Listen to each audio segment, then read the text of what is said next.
Hey man, What's up? How's it going? man, it's going. It's a Thursday. It is a Thursday. It's Thirsty Thursday. Should be Thurs out partying. Thirsty Thursday. Yeah. Do you party much on Thursdays? I don't think I've ever partied on a Thursday unless it was like in high school. I used to pre-COVID era, which seems like forever ago, but it isn't, and it is. I don't know. So Big. big I what? was gonna say there's a pretty big club downtown called Sky, and they had Thursday shows bringing big headlining DJs every Thursday for the last few years. Okay, as I was going to ask you about that, is that the therapy stuff that I like Yeah, see? Okay, so Therapy Thursday. I'm not into raves or like live DJ music, right? Yeah, So yeah. seeing people post that, I've always questioned like, what is it? Like you guys are just like listening to music for therapy, or Just go meditate in a nightclub. yeah, like some progressive downchill music with like acid trips or something, or like what's going on? Just a bunch of degenerates partying on a Thursday. Well, and then I saw on your Instagram that you were DJing a couple times for it, from the looks of it, and I Yeah, thought that was really cool. And then that's played when a I kind of few. connected the dots, like, oh, it's more of like a local thing. Yeah, so for the Wednesday and Thursday shows, they do them Wednesday too. We're all degenerates. Hey, if there's a demand, you do it, right? It doesn't matter Yeah. what day of the week. Uh, yes. So usually, unless they're bringing like a tour with several headlining acts, then it's usually one name and then one or two local artists to open up, warm up the night, which is what I've done, but it's still fun experience. It's cool. So, do they reach out to you to do it, or do you have to kind of like promote yourself Um, to get in? I mean, you to an extent you have to promote yourself, just like how it is with any art based activity or hobby or career. But once they know you, they'll have you, whoever it may be that's booking you for a show. As long as they have your contact info, you some people like to be pushy and like, hey, I want this, hey, I want this. It might work sometimes. Other times, like I attend them so often, whether I'm playing or whether I'm not. So if they reach out to me to play, then it's like, cool, I get paid to see this guy. Or other times, like, all right, I really like this DJ. I'm gonna go see him anyway. And do you have to like provide your own setup, or do they have like a basic No, setup for you? they have everything. So you show up with a USB with your music on it, plug in, and you're good. Oh, I was gonna say because like from those pictures, I'm like that's a lot of fucking equipment. Yeah. No, it's not like live bands where you got to bring all your own amps and your drummer has to bring all their drums, and that's what's cool about being a DJ. You pack headphones and your music device of choice, whether it's a USB, a SIM card, or an SD card, whatever you want, and that's really all you need.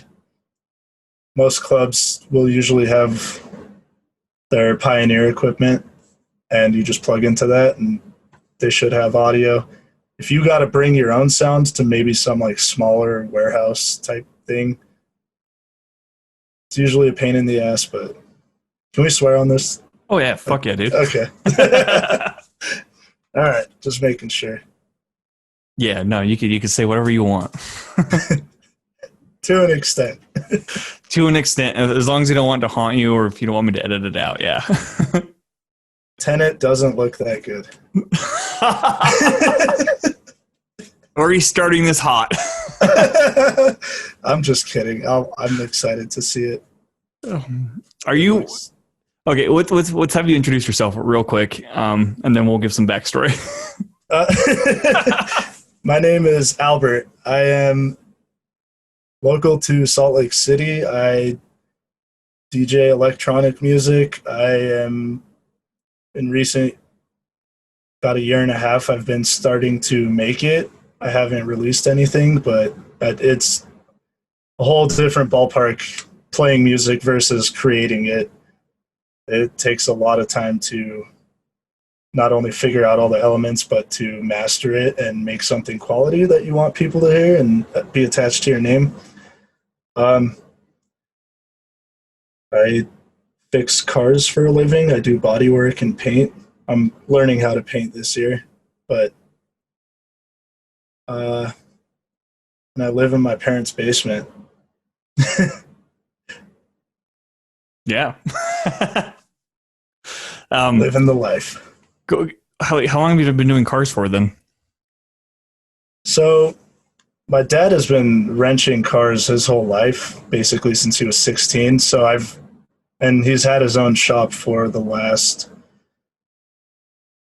probably close to 20 years, maybe a little over 20 years. So growing up, I've always been around cars. And then my brother opened up his shop right next door when it became available.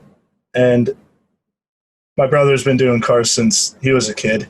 And it's funny because, so they both know mechanics about engines and transmissions, drivelines, drivetrain, everything.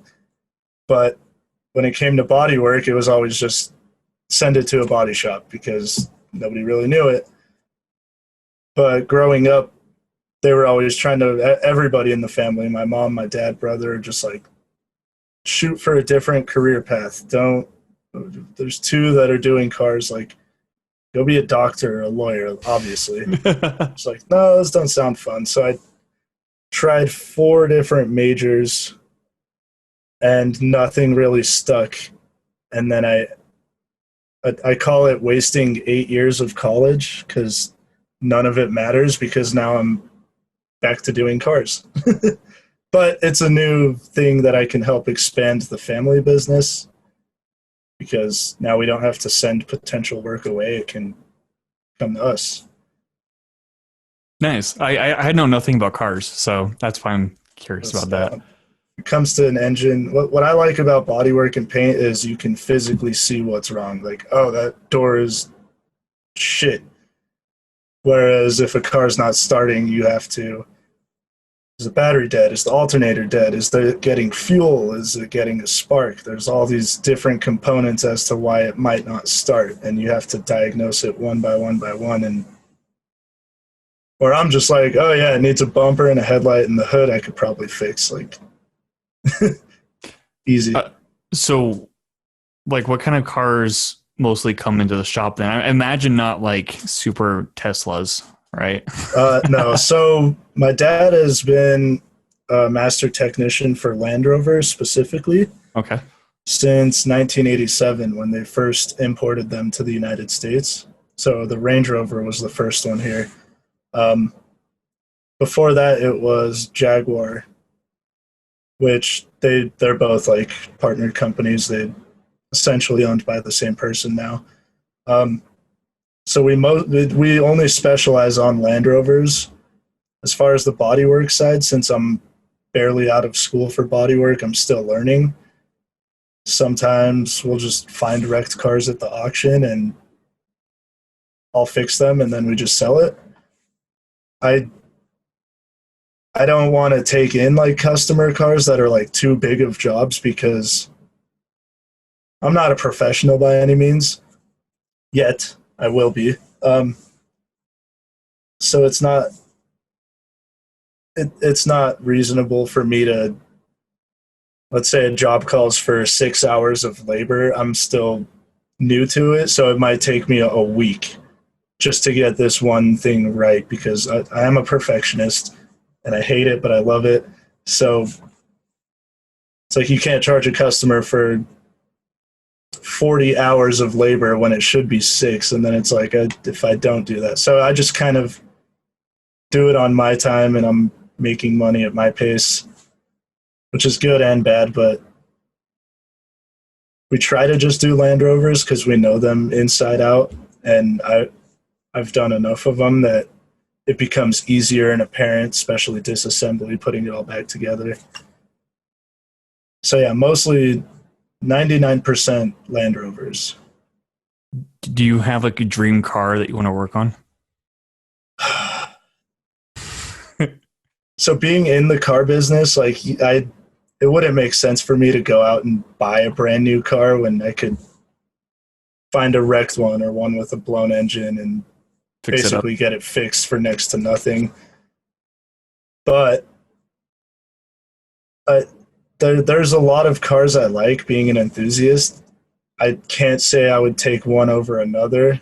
Lately the new Porsche 911s have been very attractive to me. I really, really like them, and it's just they handle great on a track setting. They're fast. I just like the look of them. If I was ever to find one wrecked in an auction, I would do everything I can to make sure I get that car. But they're still expensive as shit, even with half the car missing. So yeah, and obviously like Lamborghinis, Ferraris, and all the exotics, it'd be cool to have one and drive one, but Like a Bugatti. yeah, that'd be that would I don't. I only know that because my friend loves those. So I'm. you go gas station to gas station in that. I think at max speed you get about 2 miles per gallon. Oof. And it's a 16-cylinder engine, so it's a big engine, and I want to say in about 4 minutes you can run out of a tank of gas if you're going like full speed. So okay, so like race cars, like NASCAR races. Yeah, How big are those engines? Are those like V8s? I think they're 8 cylinders. Yeah, They're 8 cylinders. So 16. So does 16 mean it has more power to it, or? yeah, it's double the size of it. Which, I mean, lately with like recent technology, you can even get a 4-cylinder to make 1,000 horsepower, sometimes 2,000 horsepower. But it's I don't know. People do a lot of crazy shit with cars. It's really cool to see it. I follow a bunch of YouTube channels that I don't know. Some of them are just I call them guys with too much money and too much time, because some of the projects they do, it's like, and I mean, they all have knowledge. Like they're custom fabricating to put this big engine inside a smart car just because they want 1 million views on their next YouTube video. Or maybe they thought it was cool. They had a smart car lying around and a big engine. So cool. Let's see if we can get that to work. But you can get small engines to make a lot of power now. I just don't think they'll hold up as much in like a NASCAR setting where you're on it going, and just running it really hard. Yeah. But yeah, I'm not too big into NASCAR. I haven't really ever looked into what they use. I'm not into NASCAR either, and like I'm not really into racing games or movies or whatever. But like I think the Ford versus Ferrari is probably like as far as I'll go to like paying attention to races. Yeah. But that was a good movie. Because so before we started recording, we were talking about building PCs, and I saw this video on YouTube where this guy built a PC connected to his car. I don't think I've seen that. Yeah. So is his car like powering it, or like did he integrate? Yeah. Like he built it like into the trunk and hooked it up through the trunk and like moved it into the car, and like the car is powering it. Just because they could. Huh. I'm curious. You'll have to link me on that. Yeah, dude. I'll link you to that. That I think I saw on Twitter, and I was just like, "What? This is the most random thing ever." Anything for clicks, man. It's the day and age. But yeah, dude. Well, hey, thanks for coming on finally. Yeah, thank you for having me. I say finally like I've been asking you, and I haven't asked you until recently. So no, just thanks for coming on. Yeah. Some backstory between you and I. We haven't met in person. We know each other through Twitter, which seems like a common thing with with artists. I think it's really kind of cool. Yeah, And we it's just a great place. yeah, and we're just kind of part of a movie group chat with a bunch of people I have not met, and I think it's fantastic. Yeah, I've only met one of the Lorenzo, basically. You've only met And Lorenzo? Okay. yeah, or no, AJ also. So I forget how many people are in that group chat. There's a lot. Yeah, yeah. One of my friends is back east in DC, and then I think he invited. I haven't met him in person, but he's invited one or two people, and then I think AJ invited somebody, and I don't know. It's kind Think of you grown. invited another guy too. And Dude, it was like the most random thing of sitting at my computer at night and then my phone blowing up. And I'm like, what the hell's going on? And it was like so-and-so sent a group text or group message on Twitter. I'm like, what is going on? And I finally connected the dots. I'm like, oh, this is kind of fun. yeah, well, it's cool. Like I lurk a lot because I don't know the extent of film that all of you guys do. So half the time I'm clueless and I'm like, okay, I got to Google that guy later. And then I'm like, oh, duh, he's the director of this movie. But now I know for future reference. And then by the time I'm done with work and I go check again to like comment on it, there's 3 pages of like this in-depth discussion about something recent that happened or an announcement. I'm like, okay, I'll come back to this in a second when I have time to look at it. And it's it's cool though. I'm glad that group happened because I'm learning a lot about that. There's so much to film that I always kind of subconsciously knew existed, but never seen it like talked about firsthand.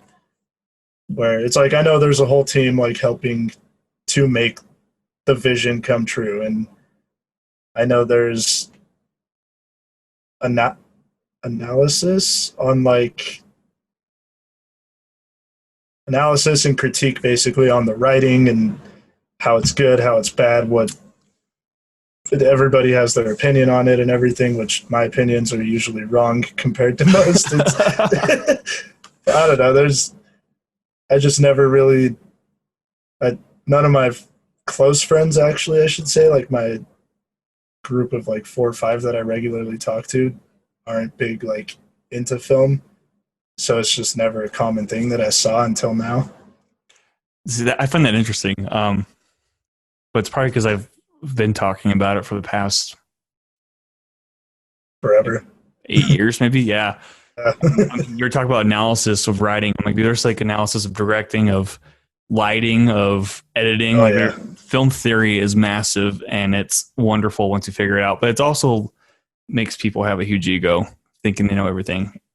And it's kind of that's where like critiquing comes in because like you could tear apart their critique. It's kind of fun. Yeah. There's definitely ego in every aspect of art. I think it should be there in some senses, but Oh yeah.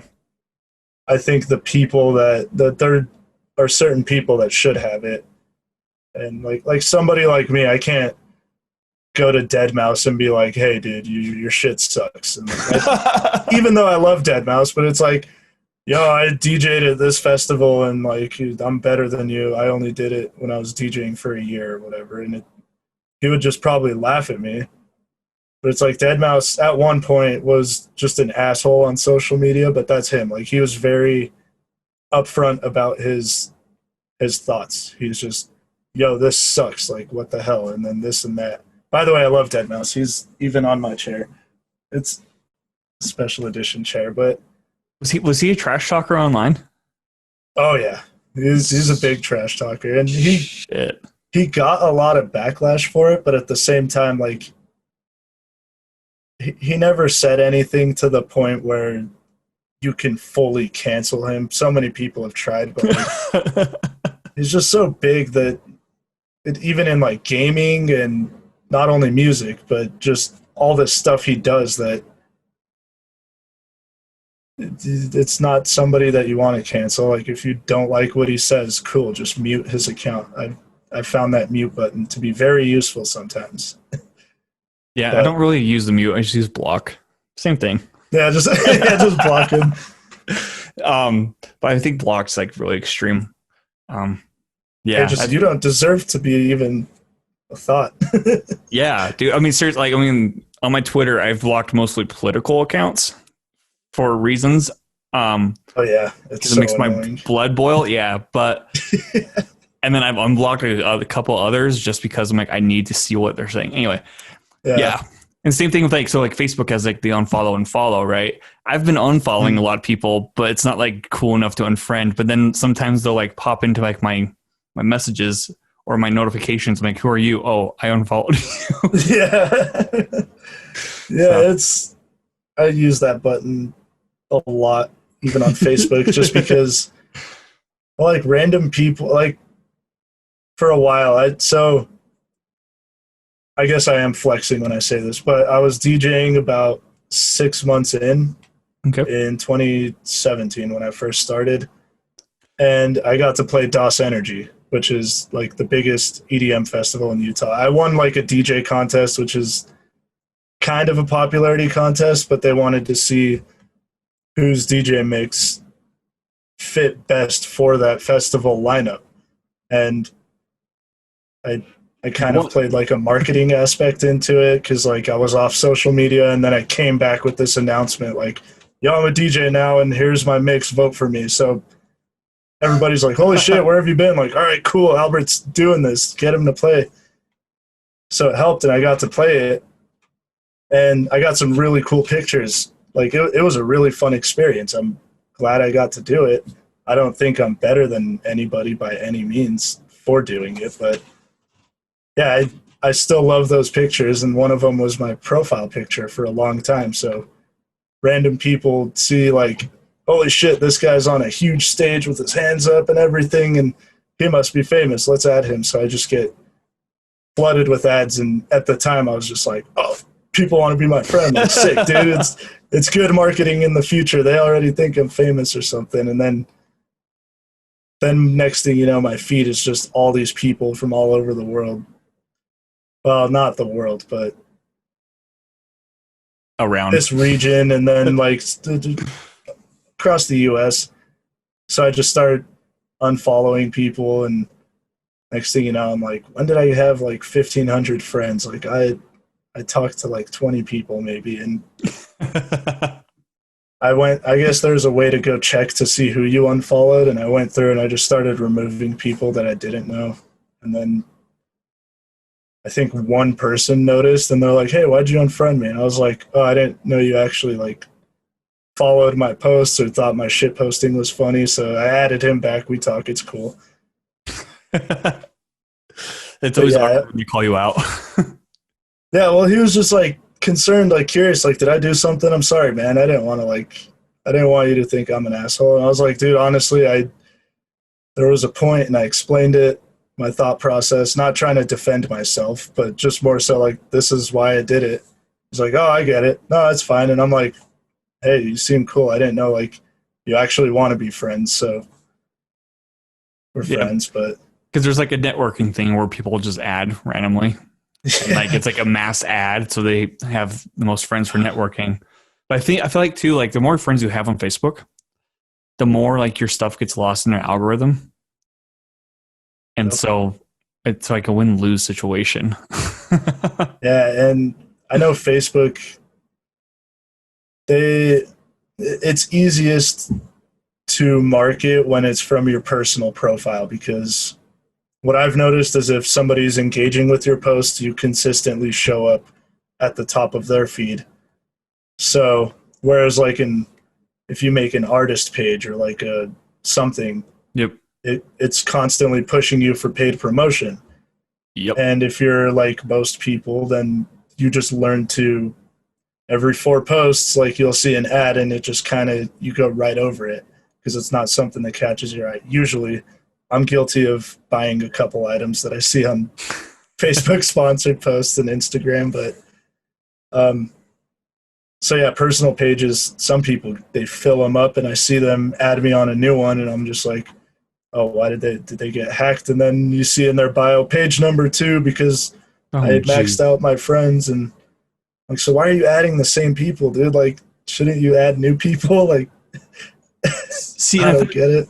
I thought that's like what Twitter and Instagram's great for because they don't have Yeah, like a limit that you can follow or add. yeah, it's just zero cap. It's Yeah, whereas like Facebook, they cap it, and I don't know.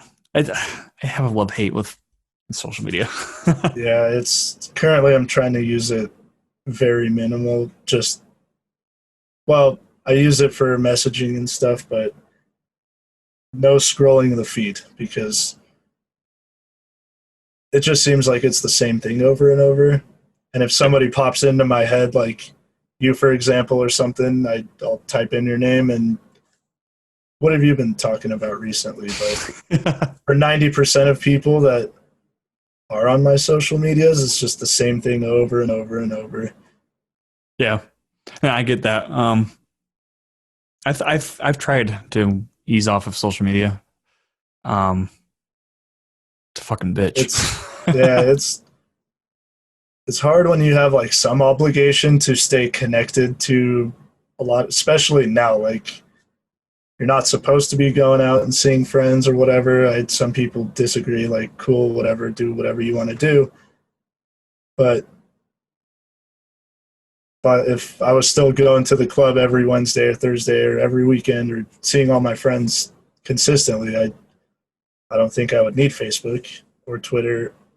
Instagram, I like it. Some people hate it because they're consistently comparing themselves to all these influencers they follow and everything. Yeah. It's like, I don't know. For me, I follow a bunch of PC stuff, so I love seeing all the new hardware and builds and tech that comes out. And then all my friends, I love seeing it. I'll finish this real quick before I do that.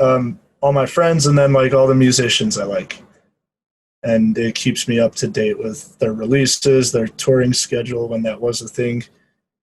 But but yeah, a lot of people also don't like Facebook or Instagram because they're just like, oh, you're only showing off the best in your life, and it's like, I don't know why that's a bad thing. It's that sometimes I'll post shitty pictures of myself on Instagram just for fun, but Yeah. it's like if you want to curate your own profile to be like your best memories, you don't want to.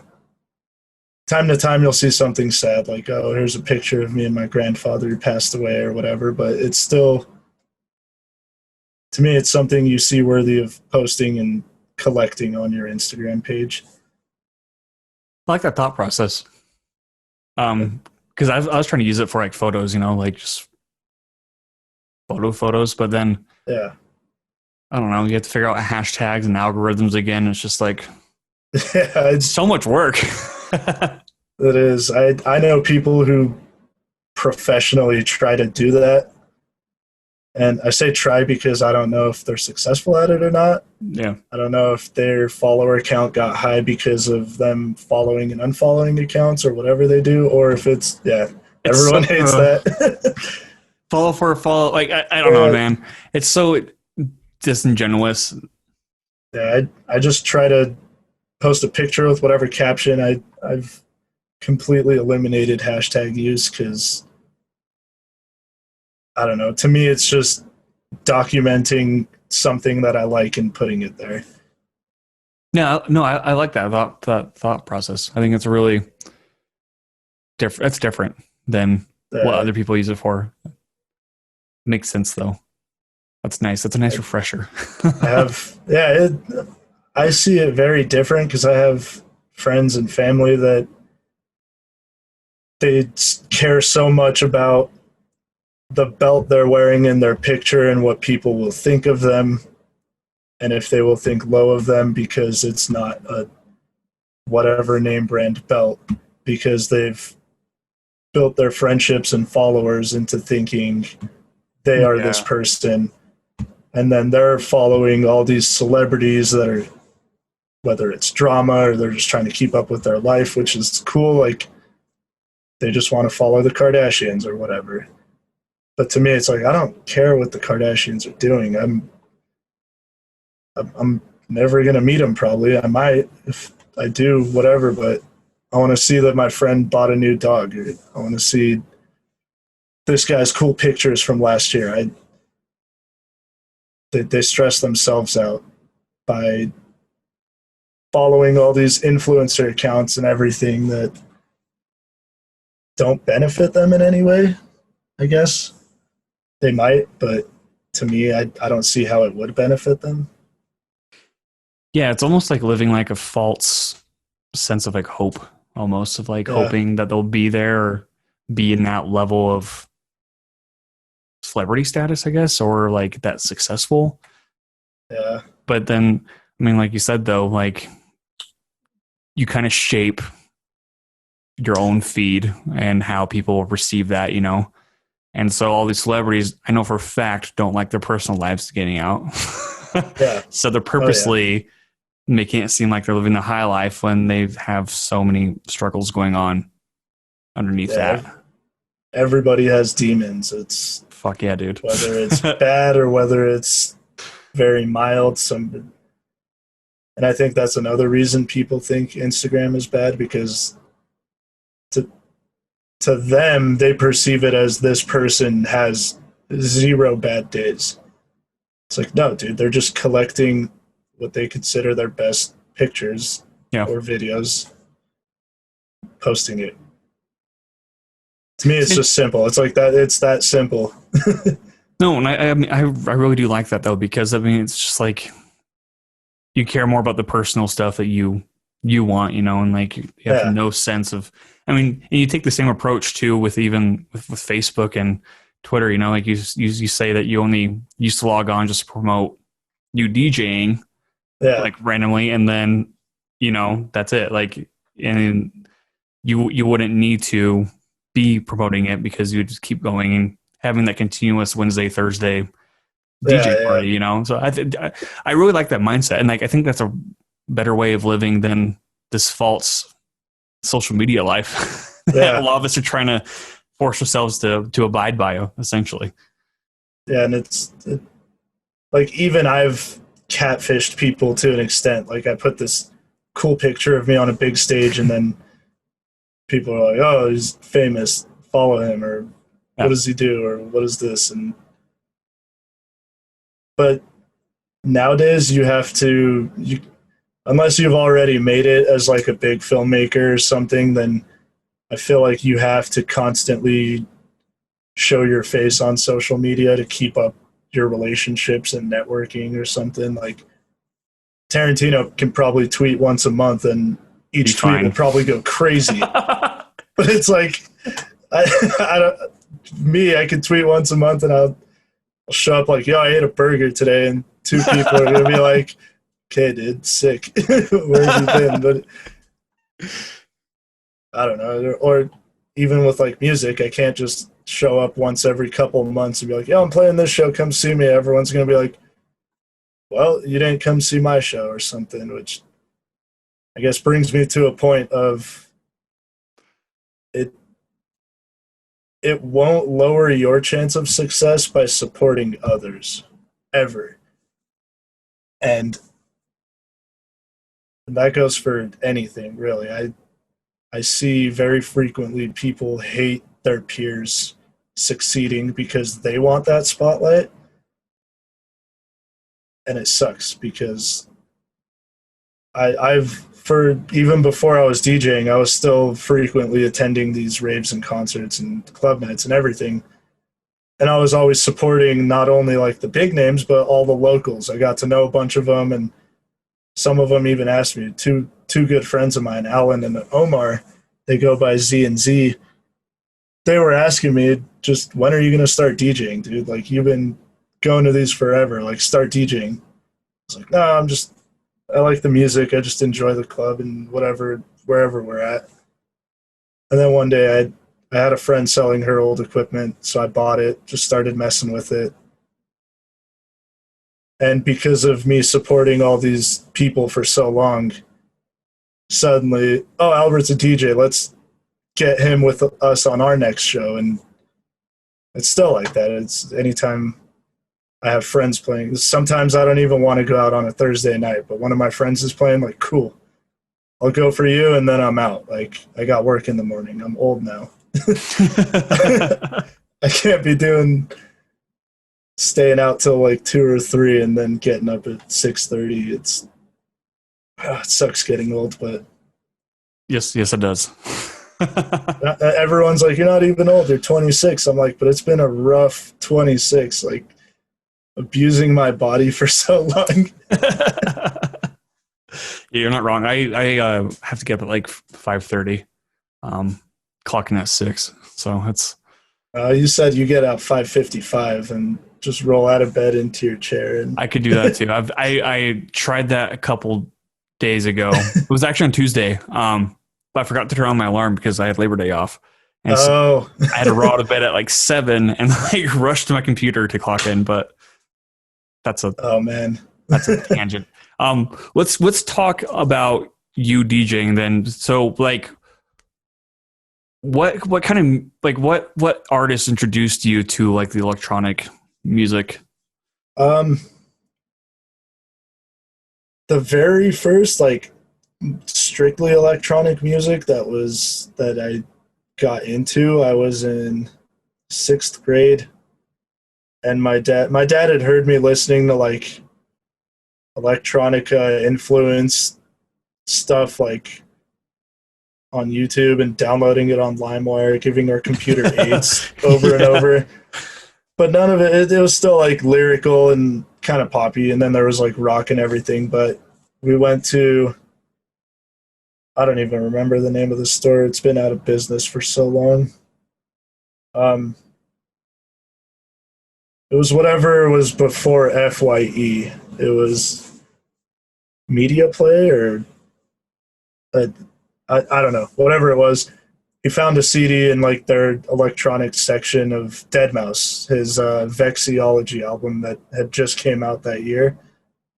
And he's just like, oh, it's a cool little red mouse logo. It's like the one on my chair. It's just looks simple, and it was in there. So he just bought it, brought it home, and I was like, cool, new music. And I played it just all the way through and ripped it onto my little USB-sized MP3 player and played that for weeks and weeks and weeks before I started like digging deeper into, not even digging deep, but just searching Deadmau5 and like, oh, he has music before this, and oh, he worked with this artist, and start looking through them, and it just started branching out to this whole different genre that prior to that was I knew about, but I never really I didn't know what to search for in 2006 and 7. It was just kind of what's playing on MTV when they actually played music and music videos nonstop. Yeah. There's a lot of Linkin Park, Blink-182, Sum 41, and all these rap music videos. Just it was the same literal 50 songs over and over for a month or two, and then the next 50, and that's what I knew because I was still a kid, so I mean, I wasn't allowed to be on the computer researching crazy stuff, but I don't know. That's where it started, and then just slowly over time, you talk to somebody like, hey, do you like Deadmau5? And they're like, oh yeah, dude, if you like him, you should check out him. And boom, there's new artists they worked with, and that branches out, and it's just a whole. Finding music is very, especially now where there's so much of it on so many different platforms. It's impossible not to find new music, but when there's so many different genres and styles, you try to listen to them all, but you find what you like. Yeah. And then trying to find new stuff that you like. I mean, I still, if somebody sends me a link, yo, listen to this, whatever genre it is, I'll listen to it because for whatever reason, Chaz thought Albert might like this song, so he sent it to me. Like, hell yeah, dude, I'm gonna listen to it, whatever it is. I'm gonna send you "What Does the Fox Say." Is it a remix or the original? Oh, the original, hardcore. All right. Is it sped up? Is it bass boosted? Ding, ding, ding, ding, ding. That was viral. When, Yeah, that was like 2011. That was viral as fuck. 2010 maybe. was it? I thought it was longer. Was it Maybe, I don't longer? know. Shit, dude, I don't know.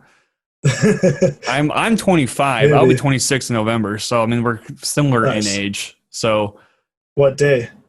what day? November? Yeah, What day are you? 26th. Are you really? Yeah, Dude, no, that's mine. your birthday's on the 26th. November 26th. Yeah. Oh, hell yeah! Well, I'll make sure to wish you a happy birthday. Yeah, I'll make sure It's your, you wish you happy birthday. it's your golden year, right? Is that what they call it? I don't know. 26 on the 26th or whatever. That And this year it's on Thanksgiving. So yeah, I hate it. I hate it so much. shit, dude, I had no idea. That's actually kind of cool. Yeah, that's way cool. I know a lot of people that are like 25th, 28th, 22nd, just within a week. But 29th. Yeah. yeah, But no, they're nice. 26. Yeah. I was supposed to be born on the 19th, but I wanted to stay inside my mom for another week for whatever reason. There's just nope. It's comfy. Yeah. Shit, dude.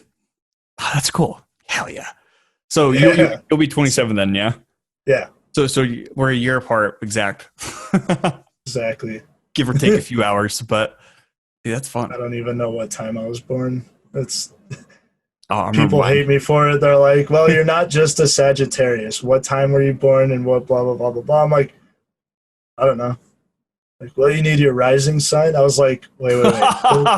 There's more than one like zodiac sign per person. Yeah, dude. Actually, They're so like, yeah, I looked into it. I have Sagittarius Sun, Virgo Moon, and a Leo rising. But then, like, if you look into like all the houses and stuff, like on their astrology chart, I have like yeah. Scorpio and a lot of something else. I think it might be Scorpio and Gemini or something. I don't know. I don't know. I don't know how it all works. I wait for somebody to tell me that I'm whatever, and then I agree with them, even though it's wrong. And then I'll be like, no, I'm a Sagittarius. No, God, that's such a Sagittarius thing to do. And it's like, what? And one of my friends, I won't name him because his secrets are that he suggested learning a lot about it, and not even to be like accurate, but just all the signs when they fall and like just basic traits that you might describe somebody is like, because if you want to pick up girls and you bring up zodiac and astrology, is like you're in. You are in. And at that point, I don't know, they're man. going to talk more than you. And it's like, dude, I don't want to go pick up girls because I'm stuck at home and that's not something I enjoy talking about. If they want to hear about me ranting about a new graphics card announcement, then cool, that's the girl I want to hit on. Yeah, I don't know, man. I tried that back in the day. I was able to actually guess more often than not, like what sign they were. Like there's just their sun sign, and they'd Yeah. freak out asking how I knew, and then I'd just name all these traits and like pretty much like analyze them. So it's probably a turnoff because of the analyzation part, right? Of like, oh, well, you do this and this and this, and they're like, what the fuck is wrong with you, dude? And Why are you picking me apart? yeah. So sun sign is your birthday. Right. So the day you're okay. Yeah. See, the And more I know. yeah, and then yeah. It's interesting. I was kind of into it back in high school, but I've kind of it is what it is. I know in high school they're like, oh, there's a new thing that's added. So if you think you're a Sagittarius, you're actually not. Oh, the 13th sign. Every year I feel like that pops up and people try to shift it and change it, and I see just this year, I think it was in like April, it came across my Twitter feed, and on those types of posts, I love going through the comments because it's just entertainment, anything astrology related. And then people are tagging their friends. Oh, you thought you were a Leo, bitch? You're not. And that makes so much sense. Like, you're actually this. It's like, dude, people get heated and they're like, no, I'm a Scorpio until I die. Like, I refuse to be whatever it is. And People take it so serious. It's I mean, I think the equivalent to those who don't believe in zodiac, I mean, would probably be like the personality traits. like the ENFP, INFP, Yeah, yeah. whatever. And I'm an INFP myself, and I think it fits. But people are like, "Well, no, you're not." I'm like, I feel like I I, would I know who I am more I than you. took the test, bro. I did it. I don't remember what mine was. It was INTJ, maybe. I don't remember. Took it because my friend wanted to know, so I was like, "All right, what does this mean?" And he's like, "God, dude. All right, never mind." I was like, "Is it bad? What the hell?" Yeah, That's even astrology. It's not that I don't believe in it. It's just I never got into it. yeah. I don't know. I think it's fun to think about. Um, it's like more of like the unknown aspect of living, where like it is accurate sometimes, Yeah, it's sometimes to a T, where you're just like, what the fuck? yeah. Some of But them are vague, like, "Oh, you're gonna have good yeah, news," and it's like, "Oh, I had good news. I don't have cavities or anything," and you're just like, "Holy shit, this website's sick." yeah, it's like somebody bought you a pizza. Fuck yeah. Yeah, exactly. And some people are just passionate about it, which I admire. If somebody's passionate about anything except serial killers, I mean, don't do that. Don't be that guy.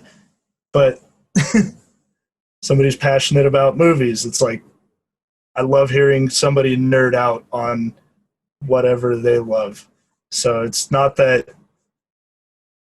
if somebody starts talking about astrology, I'll just walk away like idiot. But I mean, you've probably seen this and came across it. But when somebody like really sparks up and they start Oh yeah. just going into it, it's like I just love seeing that. So I'll stay there for the duration of their rant or their breakdown or whatever knowledge they want to feed me at that point. It's So what's going on this graphics card thing? What's a graphics card that you're actually looking forward to, and why? uh the new one that just so I don't know. Well, if you're serious, I could go on I am about it, serious. but I am serious. yeah, Nvidia just announced their new 3000 series, which I don't know what their marketing method was for it because their lowest model, the 3070, beats their previous flagship model, which was the 2080 Ti, which I think Is that the one that could do ray tracing? ray tracing will be this next one. Will be the next one too. Okay. Yeah, so or actually the 20, I skipped the whole 2000 series because I've noticed with tech, it's always better to get like the second generation of whatever. So like my graphics card's a GTX 1080 Ti.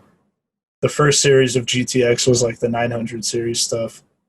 So I waited and I got the second ones, and then they did the RTX, which is 2000 series. And I was like, I'm going to skip that generation, wait for 3000 series, which it paid off because everybody who bought a 2000 series, their stuff just became obsolete because the 3070 is marked at $500 and it outperforms their top shelf model from last generation. And it's like that if you go on like big YouTube tech names and everything that have announced it or they're talking about it, you'll see the comments. People are like, well, F in the chat for me. I just bought a 2070 or I just bought a 2080. It's like they paid, I think the 2080 Ti on launch was like $1,500 roughly. Sounds about right. Yeah. So it's like a third of the price for next to similar. It's weaker in like some aspects, but an overall like view at it, it outperformed. It's supposed to. It's not out yet. Nobody's actually verified it because it's a pretty big claim and people are pissed and excited. I'm excited because I spent all that money elsewhere that you saw earlier. I went for a fancy looking computer and I was just waiting out on the hardware, but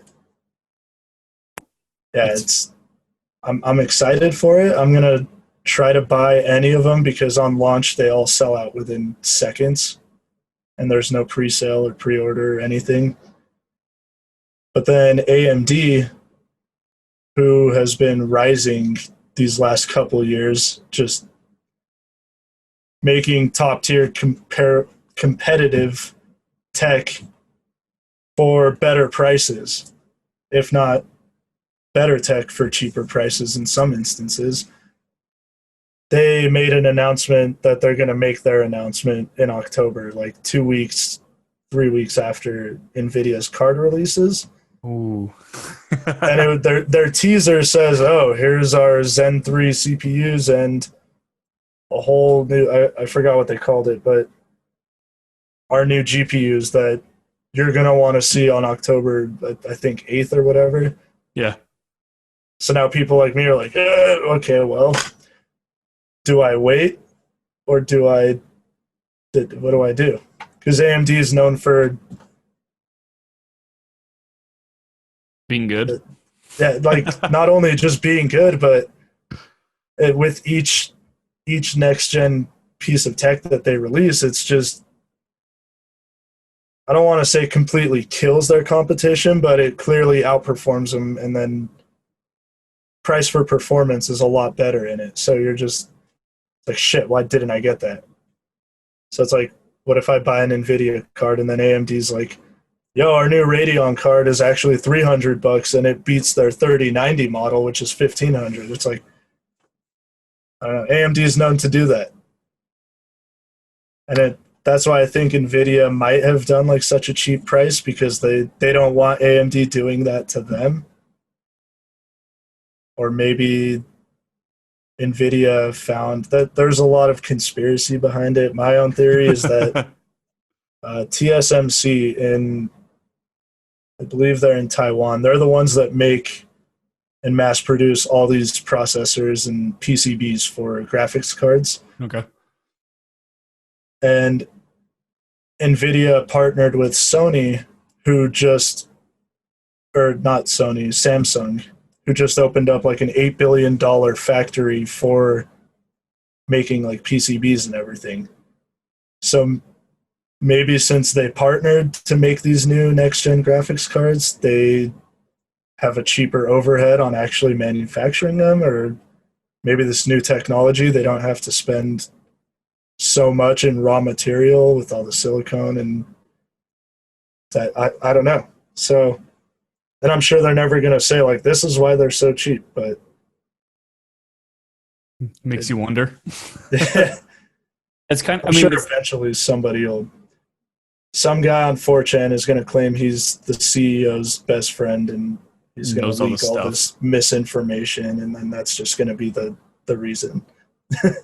And I don't know much about computer parts either. I'm new to the computer building process. I had a Mac for the longest time, so it was a huge shift. Yeah. But my dad helped me figure it out. But I have an AMD Ryzen 7, I think, for my processor. It's a good processor. Yeah. It's a beast. It's a beast. Yeah, dude. I love it. I love my computer. I love it. Kind of excited me to be like, oh my God, I could actually add more to this down the road. Yeah. Kind of like interchange parts, like it's kind of cool. But yeah, it's, was it, I forgot his name already. Chris Anderson, that you were talking with in your last, or a couple, like one of the recent ones. 2 ago, yeah. Yeah. But you were talking about how that I just got this smile on my face when I was listening, and I heard you talking like, yeah, I got a MacBook, but it's so cool how you can like choose your own setup and what you want to cater to. And I was just like, yeah. Yeah, dude. It's not fun. That I hate Mac. They make a really good notebook. Like their laptops, I think they're very user friendly. They are, especially if you have a lot of Apple products, everything communicates with each other. It's just so easy, and why wouldn't you, right? It's expensive as fuck, dude. Yeah, and I think as far as like a desktop workstation goes, I think being able to pick out specifically what you need it for. Like if you're a gamer and all you do is game, then you don't need a $600-700 crazy processor or anything. You just need something that'll adequately run games, and then a good graphics card to pair it up with, and then a good monitor that your graphics card accents and everything. And it's Well, see, and and I found out too. So a couple months ago, my screens would like turn off and like it would like almost kind of reset, even though it yeah. wouldn't reset. It was like a pansy ass reset. I like to refer to Okay. it. It was like really like what the fuck, and like I could be in the middle of recording or whatever, and like it would reset everything so like nothing was open, but like it would only turn off the screen. It was weird. But my dad said, "Have you updated The drivers. the graphics card?" And I'm like, "You can up. There's a Yeah, like the firmware update." firmware and He's like, "Yeah, you have to go to here, and it's in this yeah. location." Like this is new. I had Yeah. no. I was running like I think like 7 behind like the updated one. So Okay. yeah, and I did that, and I have not had any issues since. So Nice. it's a learning curve, man. Computers are Yeah, cool.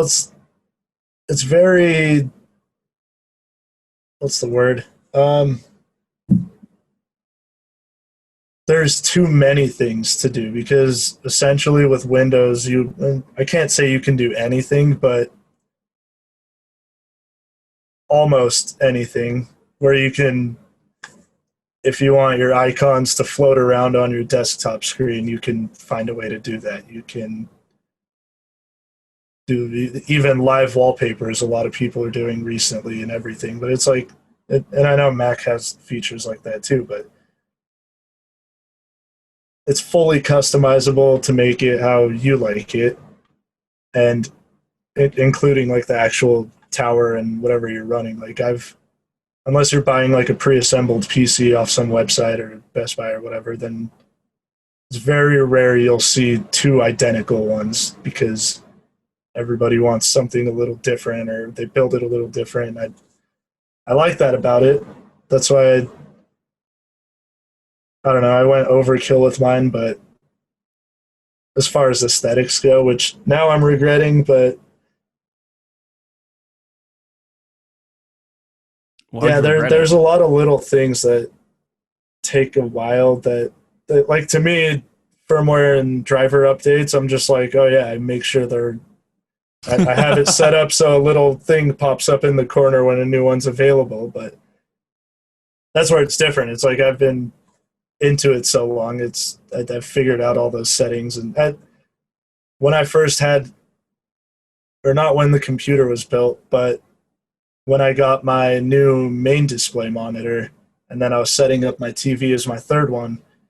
For a good 2 hours, I was looking at 3 black screens, just trying to figure out what went wrong. And I'm just like, okay, everything's up to date, like obviously, and it's just all the cables work, and those settings that were inside the actual display that one stupid little thing caused no display for like anything. It's all dumb, but once everything starts communicating with each other according to whatever you set it as, then you're just like, this is sick.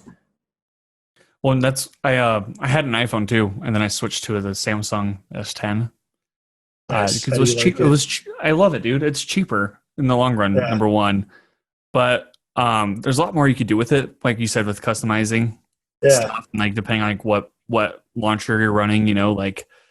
And then there's also like Google Rewards will pay you to take surveys that will be in the Play Store, right? oh yeah, And then so you can use that to buy like all this other customized shit onto yeah, your phone, and then you have it. Like yeah. I'm like, this is nice. Like you don't actually have to like waste money on stuff. And it's cool because with Android, you're basically unlocked. I know Apple won't let you download third-party apps just off of some forum website that has them all archived. Well, I guess if you jailbreak it and unlock it, you can. But it's like on my phone, it's in the settings. It's just a little checkbox in one of them that says allow third-party apps download. And Yep. there's times where I remember I think I was in high school and I had like my Motorola Droid Razr, like one of the first Flip phones. semi-advanced touchscreen. It was no, not a flip phone, but like it was the first Android Motorola. They called it the Okay. Droid Razr. I actually still have it upstairs somewhere. But in the Play Store, I was looking at it, and I just went to all apps and then sort by price, and I found like this $1,000 security app. And then after that, I went to Google and I just searched in I searched in the file name .apk, and somebody had uploaded like that same thing to the latest version, free download, because you could just do that. So then I'd go around school like, oh yeah, can your iPhone 3? Like I have $1,000 app that I got for free, and it's just to flex it. Like I couldn't use it because I didn't have their camera system at my house, but yeah, see, I got it. It's worth that much more, and I don't know. Typical I don't Android. miss high school. Oh, I was more like Android Nazi back in the day. Now I'm just like, well, a lot of people have more than just a phone nowadays. Some people just have their smartphone, and that suffices to what they need, what they cater to, and whatever. But it's like somebody has their MacBook, and then at home they have their Apple TV. They got sometimes their iMac workstation and whatever, and it's like, why wouldn't you get your iPhone? Why wouldn't you have an iPhone? Because then everything's all connected. If you can text people off your laptop, you can. I think you can see like notifications on your TV if you get something, if it's connected to your account. And but I don't know. To me, I like it when everything's communicating, because It's nice. sometimes my phone's way over there charging, and I have my text pulled up on my computer, and just like, cool. Yeah, it's convenient. Also, like you could like control, like you could control your phone off your computer too. Like go to the screen, and it's fun. Like I did that for D&D. Like I'd play D&D and do that while it was charging. I could still look at like the app on my. Yeah. It's fun. Online D&D's been a learning curve, but do you use like Beyond D&D, or do you guys just do a Zoom session? And We use Tabletop Stimulator for like the board, and then we just go on Discord, okay. and that was like 2 months ago though. It kind of fell apart. I'm pretty sure it's because we were being annoying. It's more fun when you're actually there in person, and Yeah, it is. And I have dice. I have dice. Yeah. I don't know. Dices. At my friend's house, I do have physical D&D dice. I have a bag of them somewhere. Do you play the 5th edition or 4th edition? The 5th? Yeah, we're on 5e. But So, and I only ask that because like whenever you say that like on Twitter or Facebook, all these elitists. old elitists, yeah, they're like, well, 2E, we play 3E. Yeah, no, and they're like, in the 5th edition, you can't do this. And then we're just like, I mean, you technically can if the DM will allow it. Question mark. you can do anything.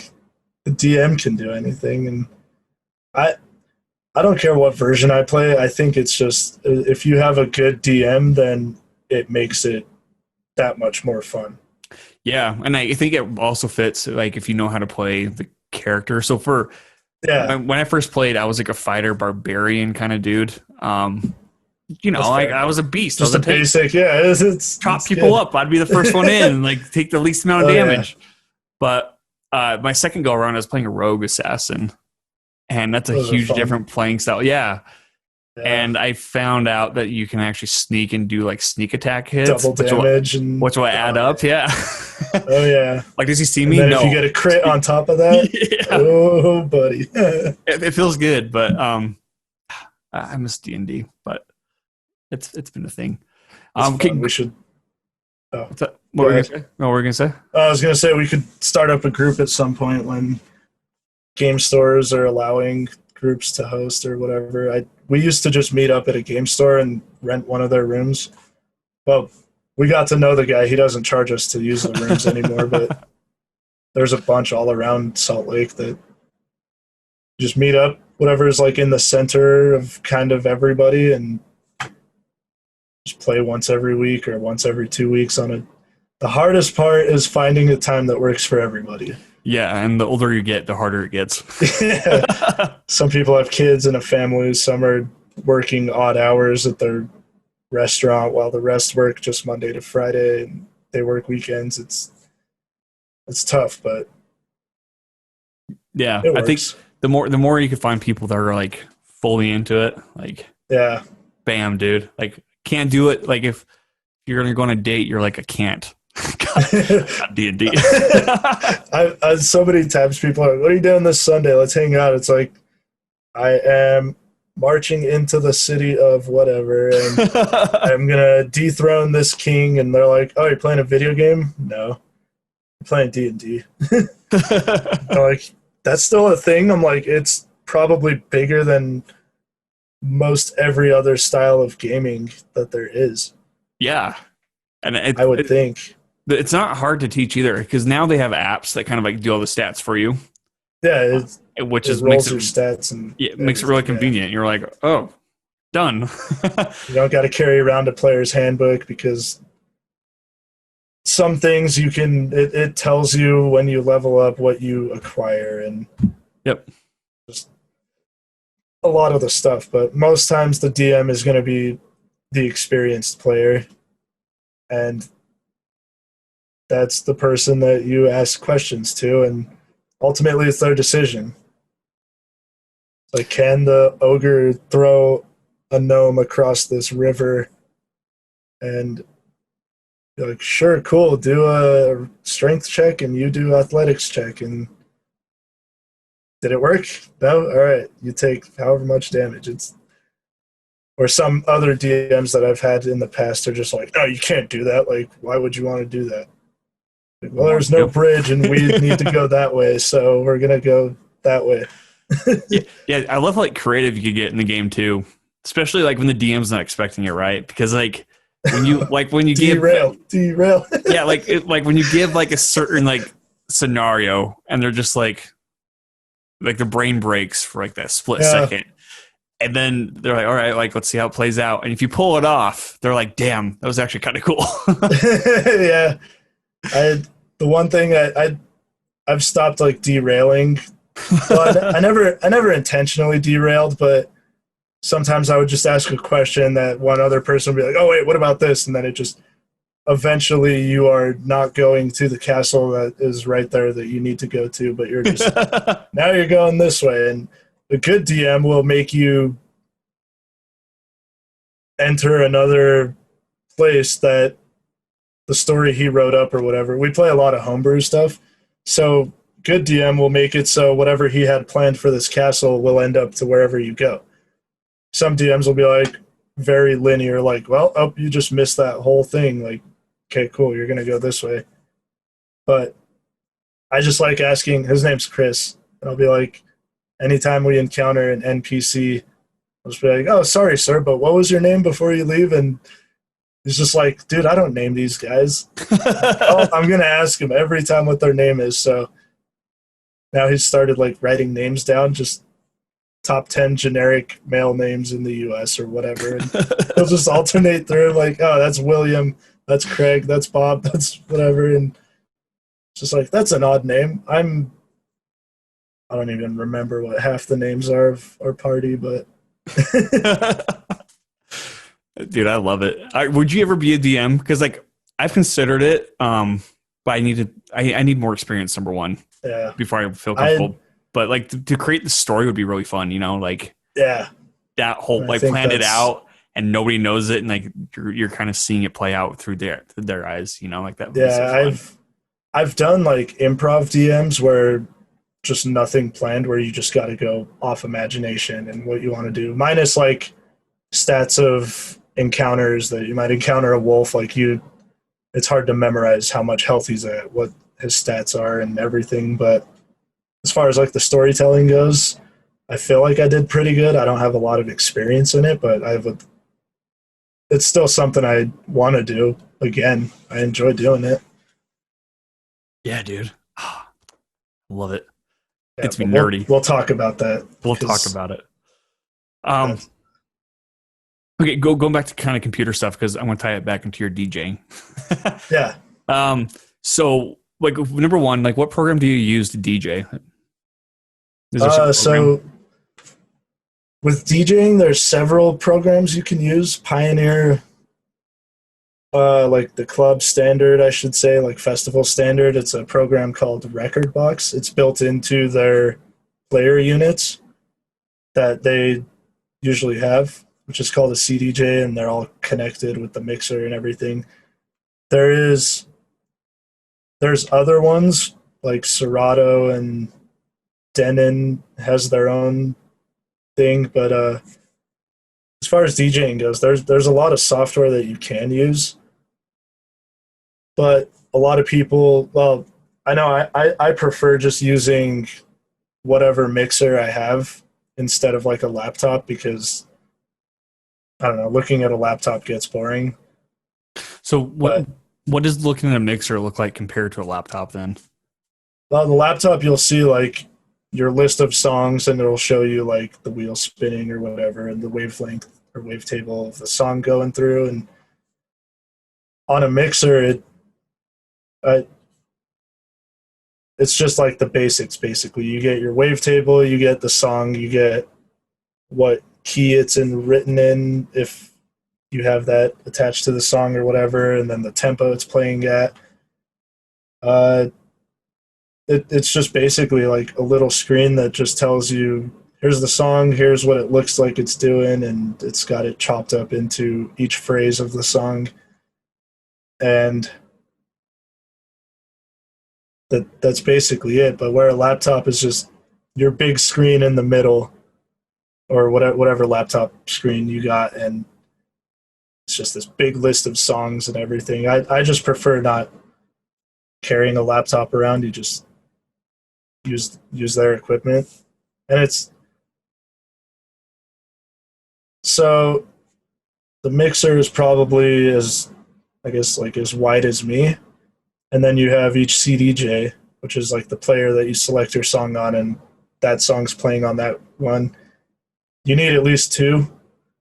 A lot of places have four, so like a full setup is probably that big, and you don't want to be way over here looking on your laptop in the middle for a song. You just you have the screen right there. But I'll have to show you the what it looks like. It's just a very simple interface that those run record box. I guess the standard, unless you're like a huge name and you request on your writer that I don't want to play on Pioneer stuff, find me these and then I'll come play in your city or whatever. Which sometimes there's a few artists that I can think of off the top of my head that prefer something other than Pioneer. But Pioneer with record box has become like the standard that whenever you're going to play like a big show or whatever, expect to have your music analyzed in record box and that you're familiar with how their equipment works. So like because you're talking about how it shows like what key the song's Yeah, in. Is that so you could like kind of transition to a different song that's played in a similar key or yeah. yeah, okay. So like if a song is written in say G minor or whatever, there's there's only so many different well, really there's only three different keys that you can harmonically play with that song. So it's Okay. not only playing the same tempo, but it's like harmonics play a big part into it. And you don't always have to mix in key, is what they call it. But like I don't. A lot of people give me shit for it, but I'll try to wait for a part where there's just drums, and then I'll overlay a song because like there's no big key elements like big chords or melodies clashing each other. Because it even to somebody who like I still don't know music theory for shit. I use like a cheat sheet for all of it, which I still don't even know that well. But when two songs are clashing so bad, anybody can tell. Like, well, that sounds way off. It's like I don't know how to fully play this keyboard. If I was to just start pressing random notes, you'd be like, dude, that sounds like shit. But if I play like the handful of chords that I knew, you'd be like, oh, I know that sounds right. That Yeah, yeah. sounds actual like harmonic chord or whatever. Because I so like I know a little bit of piano and a little bit of guitar. So like the chord Oh progression. yeah, Like that makes sense. yeah, But yeah, I it never clicked with me that that's how you would kind of transition to a different song. Is like it would have to be to make it yeah, seamless and like sound right, as you put it. Like it would have to be within that progression that sounds yeah. okay. And And that never clicked until now. So like that's cool. it doesn't always have to be that Right, way, right. but for a lot of music that has like heavy melodic elements and everything, it's you don't want to be like clashing. Like if you're bassist or whatever, and your band is playing in C major and you're over there in like G, it's gonna be so out of tune that to some people they might just be like, "Oh, this sounds cool," but it sounds different, and they don't know why. But Yeah. yeah, I mean, if you know like the music you're playing, then you know some spots are like just quiet ambient noise, and that's a good part to jump from one key drastically changing to another. But then you get the elitists that are like, "Oh, that song was like in C, and now he's playing like some dirty whatever in G," and it's like that's not right. You should blend it to that point. Like, dude, I play music according to not only what I want to play, but what I think would be good for that night. And then how does the crowd read it? Are they liking the last song I played? Should I change it to something high energy, or were they digging like the vocals and singing along or whatever? There's so much that goes into like performance. Yeah. It, like a good performance. I could just show up, play the music that I prepped and want Be to play done. anyway and be done. But at the same time, it's marketing yourself. You want to, the people have to want you for you to keep doing it. Yeah, yeah, yeah. So, So when I see like live videos of like festivals, I always see the DJ like up there like tweaking stuff. Like what are yeah, the they knobs and everything. yeah, what are they exactly tweaking? So, when you're like blending songs, you're layering them, you're essentially mixing one out while bringing the next one in. Okay. And I mean, there's so many knobs, but your three main knobs are just your EQs, which is going to be your low end, like your bass. Then you have like your mids and then your highs, so like hi hats and whatever. Um, it, there's so many different techniques, and none of them are really the right way or the wrong way. But it's like for me, I don't want two bass lines both going at the same time because it might sound weird. What if they're both like very different patterns or something? So I would have the low end turned down on one song as I'm bringing the other one in or something. So I have one turned down and the other one's at regular volume, just so they're not clashing. Your drums, I mean, you always want your drums lined up because you don't want to be hearing like like an offset beat.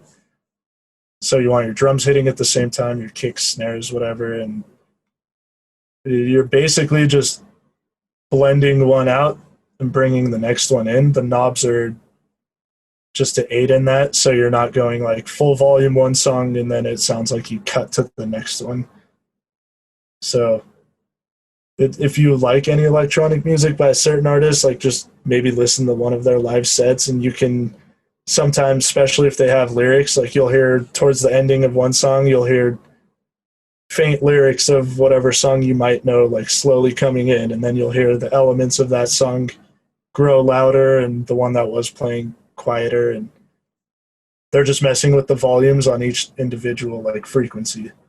Yeah, because the one I listen to, if I'm listening to like EDM stuff, uh, is BT, and I think you and I have Oh, talked about that on yeah, Twitter. yeah, Yeah, I yeah, love BT. yeah.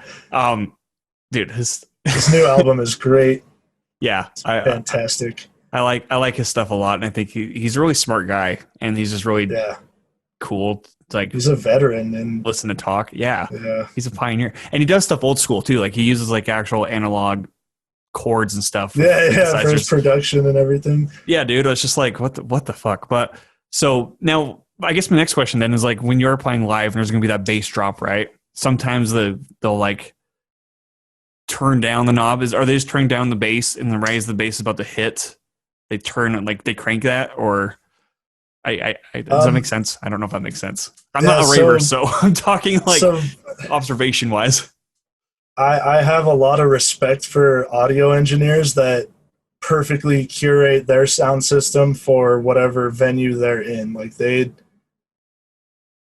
have tested multiple songs through it. They know exactly how the reverb is gonna, or lack of reverb, it's not gonna bounce off the walls and cause weird echoes, and how it sounds filled up. And they're the ones tweaking it to basically you want 0 decibels.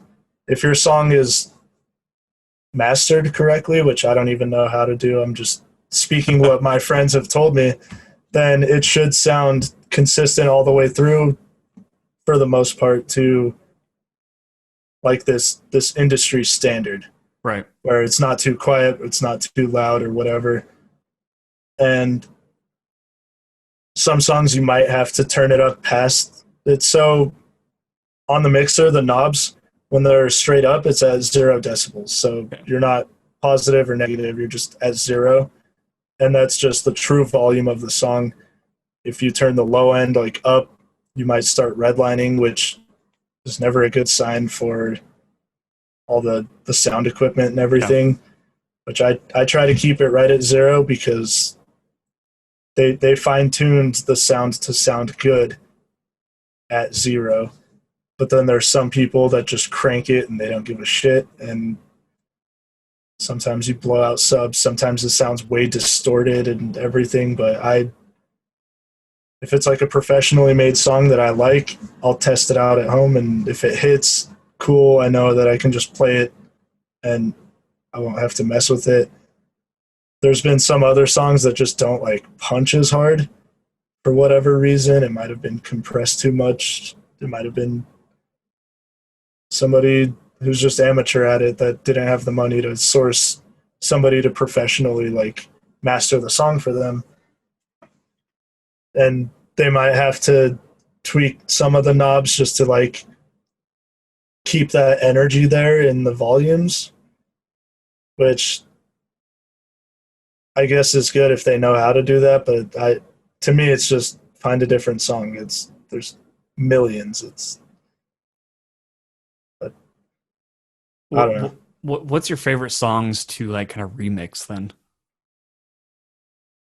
Do you like Honestly, like the heavy dubstep where it's like wah wah wah, or do you like the more trance stuff or I love trance. Trance is my favorite. As far as like remixing stuff, I'm not good by any means. Like I feel like I have all these cool ideas, but learning how to translate them efficiently before I just completely forget it into Ableton, I'm still it's a crazy process. I'm now getting like private lessons from a friend of mine in the Midwest, and he's teaching me, and like I'm learning a lot of shortcuts, like how to efficiently like workflow, like keep workflow going. But as far as like remixes, it's hard for me at least to remix a song that I don't have like the core concepts of, which they call stems. So basically somebody would export their vocals separate from their drums, their atmospheres, their synths, all their melodies and whatever.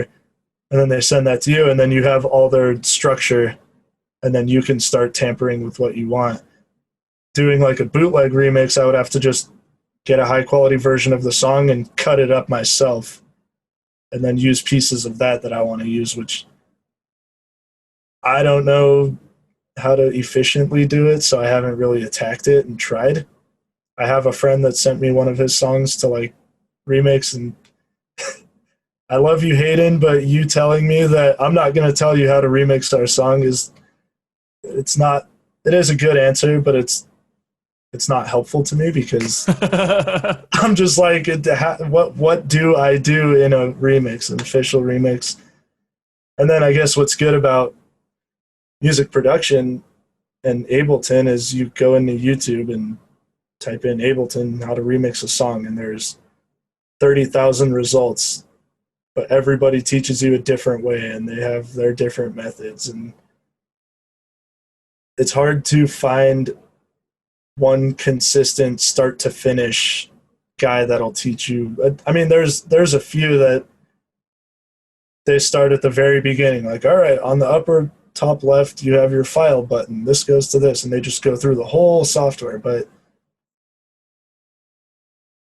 by the time you're learning anything, you're already like drained.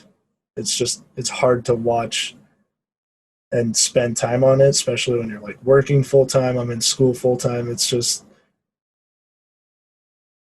I try to spend an hour a day in the software, just even if it's not writing a song, Yeah. but just, oh, I thought of a cool drum pattern and I'm just gonna make that, save that clip for later. I might want to use it later. Or I'll just mess with sound design and try to reverse engineer something. Like how did they make this sound from nothing? Like what knobs did they have to tweak inside their synthesizer to create this effect? And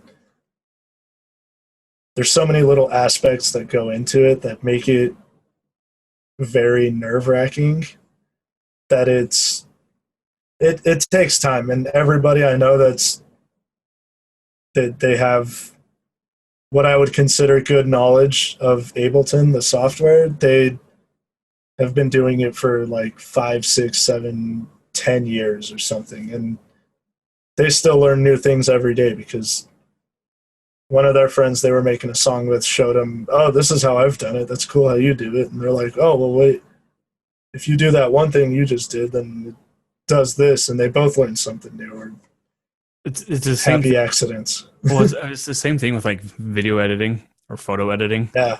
There's like no right way of how to layer stuff or Yeah. whatever. And like I know, so like for like photo editing, I don't know if you know much about like A little bit, yeah. frequency separation, like smoothing out the skin techniques.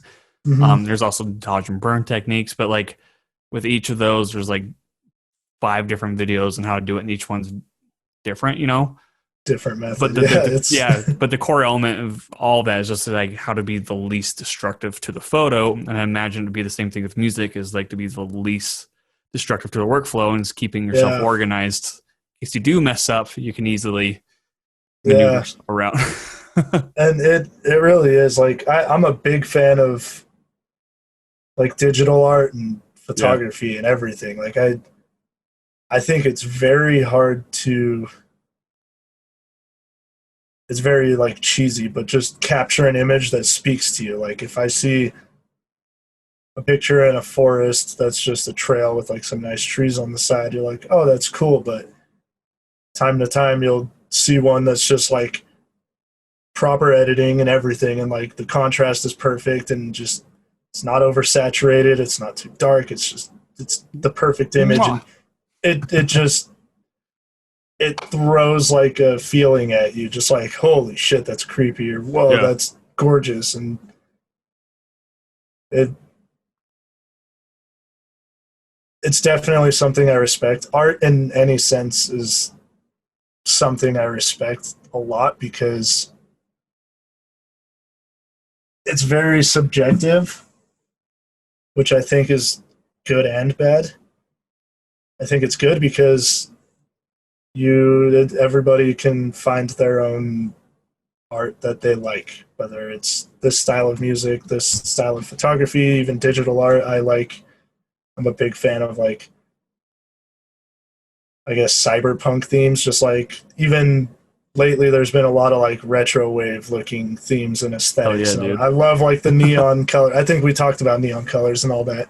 Yeah. Or yeah, on your Instagram, you had a photo shoot recently, right? Yeah. I have a few neon stuff on there. Yeah. And I just love that. It's, I guess, being a raver kid or whatever.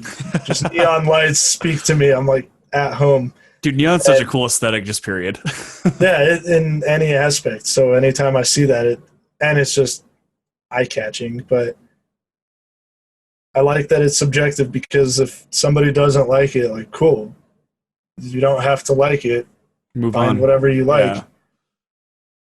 But in the sense that I don't like that it's subjective is that, well, I guess not subjectivity, but there's a lot of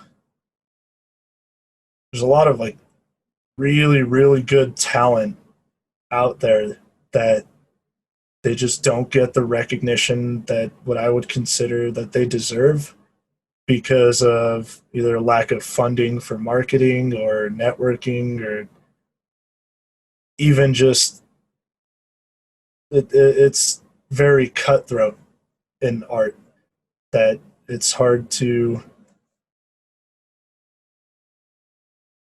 gain support from people when you're not a big name in anything, at least to my understanding and what I've seen in my experiences. But I think it also ties back into if you support others consistently, it's waiting for you. Like I get a message, well, not anymore, but I used to just get messages frequently like, yo, send me music you're working on. I want to hear it. And just, when are you releasing music? When are you releasing music? It's like, dude, not for a long time. I want anything attached to my name to be very good. And it's not something I sit at home all day doing where I'm going to perfect it in 2 years. It's an overtime thing. Yeah. And then some people even get mad at me because I tell them like I don't expect to make a career out of live music. It's more so just something that I like. I want to be able to create a song and put my thoughts for someone else to hear. I want to do it just because I want to do it. If I can make a career out of it, then cool, dude. I make money doing something that I love. But yeah, everybody's like, well, you're never going to make a career out of it if you don't try. And I'm like, doing it for me. I'm obviously going to put everything I have into it. But if I set my expectation to be the next biggest top 10 DJ of the world, like, probably going to be let down because I'm not a classically trained musician who has all this extensive knowledge in music theory. Like, half of these people that are huge names they've been playing piano since they were like 4 or 5 years old. They had a dad who was in a band who kind of like twisted their arm into playing an instrument, and then they got them into electronic or digital audio workstations at an early age. So they just have all this extensive knowledge in it. Which isn't to say like one day it might just click and I'll just be like, cool, I know how to make the most badass catchy music ever and become a millionaire from it. Because it could happen, but I don't want to set my expectation there because then it ties back into looking at social media and I only got 8 likes on my newest song. Yep. And then you're just depressed and you're like, oh. Then I know people that it's brought them very down because they don't get the support that they're expecting, and it's sad to see because they want it. They're doing everything they can to get it, but it just lacks in some way. Whether, like, I think so. You need a firm foundation. Like, the talent has to be there. You have to be a good artist. I think maybe 1% of like big touring names, which I guess it's subjective, but I don't think they make quality music. But they either have great marketing team, they have really good connections, they have a father or somebody with really good connections, or they are just, what is it? Like, there's this one guy that apparently is pretty much just a frat bro, and he's been accused of like stealing music and just putting his name on it. So like, oh, nice. He's just an attractive looking Chad. So he's just good to look at, and I guess he has no talent at all, but that's just who he is, and I can't confirm it, but that's just what I hear from multiple people. So I'm just like, okay, well, good thing I don't know who he is or listen to him, but apparently he has 100K followers, whatever. But I think the talent has to be there. at its very base form, and then you need in today's world, everybody wants a cool aesthetic to go with their brand, which helps a ton. Yeah. Like one of my recent favorite artists is IO. It's just I_O. He makes like a modern era twist on like old school techno and even other stuff like trancey sounding stuff. But just his name derives from like input output on a computer. So when I first saw it, I was like, cool. And then I heard the song attached to his name, like, sick, I like this. And then all his visuals and like his whole aesthetic is like hackers, and he's just got like binary codes and all this shit as his visuals. It's so everything about it, I'm just like, it's perfect. And he has a great team working with them, making all the visuals and merch and teaser videos. And but I think that wouldn't be much without the music to back it. Yeah. Where I'm sure in film you can have like the prettiest, coolest CGI and all this shit, but if the story is just bland, a lot of people. I'm guilty of enjoying a movie just because it's pleasing to watch, where the story Nothing just wrong might with be that. shit. Yeah, and I love Fast and Furious, but what are they doing? It's I like watching it. I'm a car guy, so it's like, oh, they just saved the world from a nuke that was about to go off, and like with street racing, like hell yeah.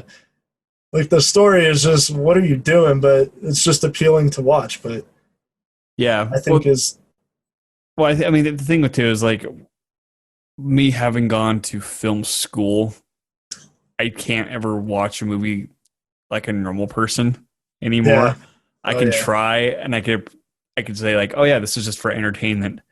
And I could try to watch it for entertainment, but there's always going to be the voice in the back of my mind being like, what the fuck? Like, why would you do that? Like, you should have cut right here. This lighting is beautiful. That's a cool yeah, shot. Like, whatever. yeah, But yeah, and I'm sure it's the same thing with music, you know, like there's with pop music, I'm not a huge fan of pop music myself, but yeah, there's a few catchy songs where I'm like, oh yeah, I can listen to this, just whatever. yeah, But that's because I don't have any music knowledge. But if you have music knowledge, you could probably put yourself in that same boat, being like, oh yeah, no, it has like a good beat to it, but like, what the fuck yeah. are they thinking? Well, and that's what I think. Like mumble rap, Oh all the Jesus. modern mumble rap. It's like they find a really good producer. They make this hard ass beat it's a very well produced song, but then they're just rapping Shit. two or three like words, slurring words or whatever, over this hard ass beat, and it's just like Diet Pepsi it's drink. a hit. Diet Pepsi drink. Diet Pepsi. People hear it and they're just like, "Yo, this shit's hard, dude." And they did something right, whether it was that Yeah. they know how to play the market basically, and that's it. And I don't know, correct me if I'm wrong, but I think film kind of plays into that to an extent, where some modern event thing is happening, or they see other films do really well with this theme, so other ones in that same style have kind of come out, but not like a Oh, direct ripoff. But for sure. I mean, like, look up. So, like, I mean, we had Blair Witch, right? Which is like a good found footage horror yeah, film. yeah, And POV kind yeah. of, yeah, And the next film to elevate that, I would argue, is probably Paranormal Activity, because it showed independent films could still do well. yeah, And then yeah. that kind of elevated into like this laptop thing of like horror movies, right? But there's a movie called Searching that takes that laptop approach where it's all from the laptop, but they turn it to a thriller instead. Okay, And it made a lot of money. And so now we're still seeing a lot of those laptop esque um, films, I guess. called Searching. It's called Searching, yeah. Okay, And I'm, just gonna save it for later. but also you can, like if certain formulas work for movies too. And like, I might get shit for saying this, but Marvel is guilty as fuck for Yeah, finding a it's good formula. Like it's a formula that works, right? But it's when they just apply it, abusing it.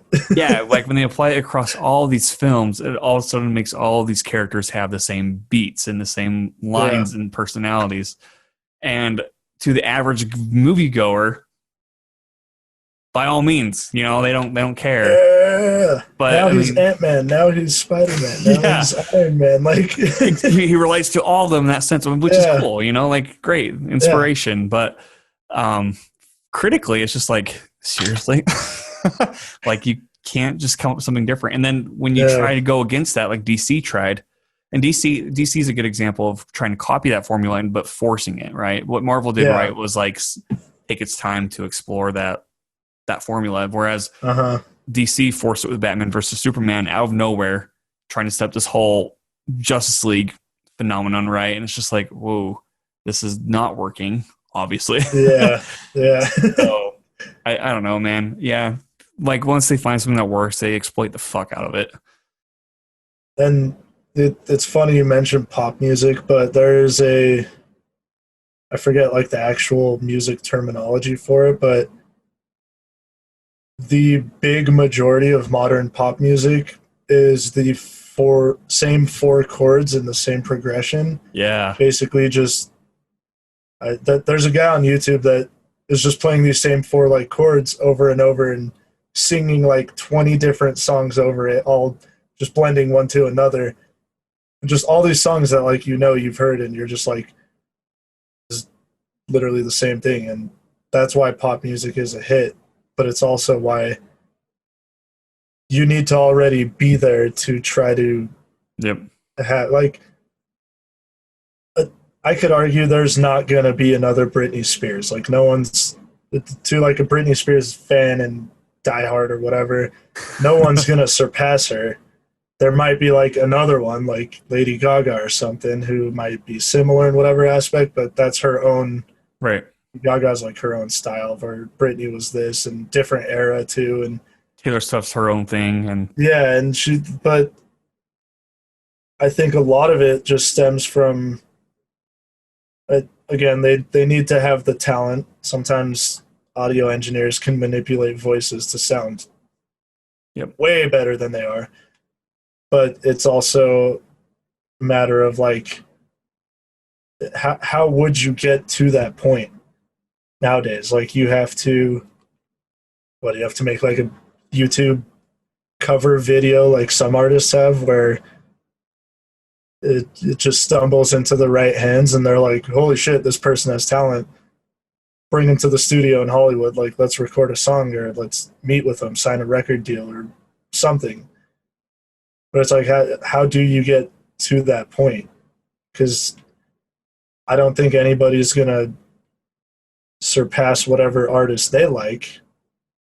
But how are you going to get into your own lane and get right up to their level? yeah. When I wonder too if it's because, like, I mean, if we're looking at Britney Spears, for example, her kind of pop music is a little bit different than like Gaga and Taylor Swift, Oh, yeah. And Gaga and Taylor Swift, I would argue, is probably more similar just because came out like around the same time. Yeah, yeah. But they kind of changed pop music in that sense where they made it different enough from Britney Spears. And so now it's just a matter of like who's going to be the next one to change pop music even more from Yeah. what we know it now to, something And I think different. Gaga's doing it with her most recent album. She had a lot of big like EDM names like Skrillex, Madeon, Chami, like producing some of the songs, and it was cool listening to. Like that's what got me to listen to it. Normally, Yeah. I'm not going to be like Gaga's new album, which I'm going to listen to it. But when I saw like who the producer credits were on certain songs, I was like, this is either going to exploit all these big names like Skrillex, for example, into making this already overkilled pop music formula, or she's about to do something completely different. Which that was my first guess because why is she gonna pay a Skrillex producing fee for him to just make a Yeah. generic pop song? Yeah. But she outdid it. I think she really set a new bar in a sense. It's I mean it's Gaga music, but it's also something that I like a lot too because I can hear elements of some of my favorite artists because they made the song. So you hear it and you're just like, this is cool. I like this. Yeah, when Gaga, I think Gaga's a great performer just in general. Like at the Yeah, Super Bowl when she was playing live there, I think she's just a great performer overall. And by the way, I do think she's a great actress. I do think she can act pretty decently. is she in Uh, acting? yeah, she's in born. Uh, sorry, hold on. I just had a huge brain fart. Okay, A Search Star it. is Born. There we go. I was gonna say Born Oh, Star, but I'm okay. like that doesn't make sense. A Star is Born. Okay. She's also an American Horror Story in season 5, I think, Okay. which is Hotel. But I mean, she's a really decent actress. But she performed with Metallica, which is my favorite band. I heard about that. Yeah, and like watching her play with them, it's just like damn, like she's just up there on It's stage rocking out. And I'm just like, this is I'd be okay with a Metallica Lady Gaga album. Like it's just yeah, kind of yeah. cool.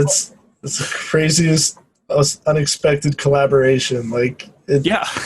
and it works so well with certain artists. Like Korn and Skrillex made Yeah. that collaboration EP a while ago, and the Linkin Park Jay-Z Yeah, I thing. remember Like that.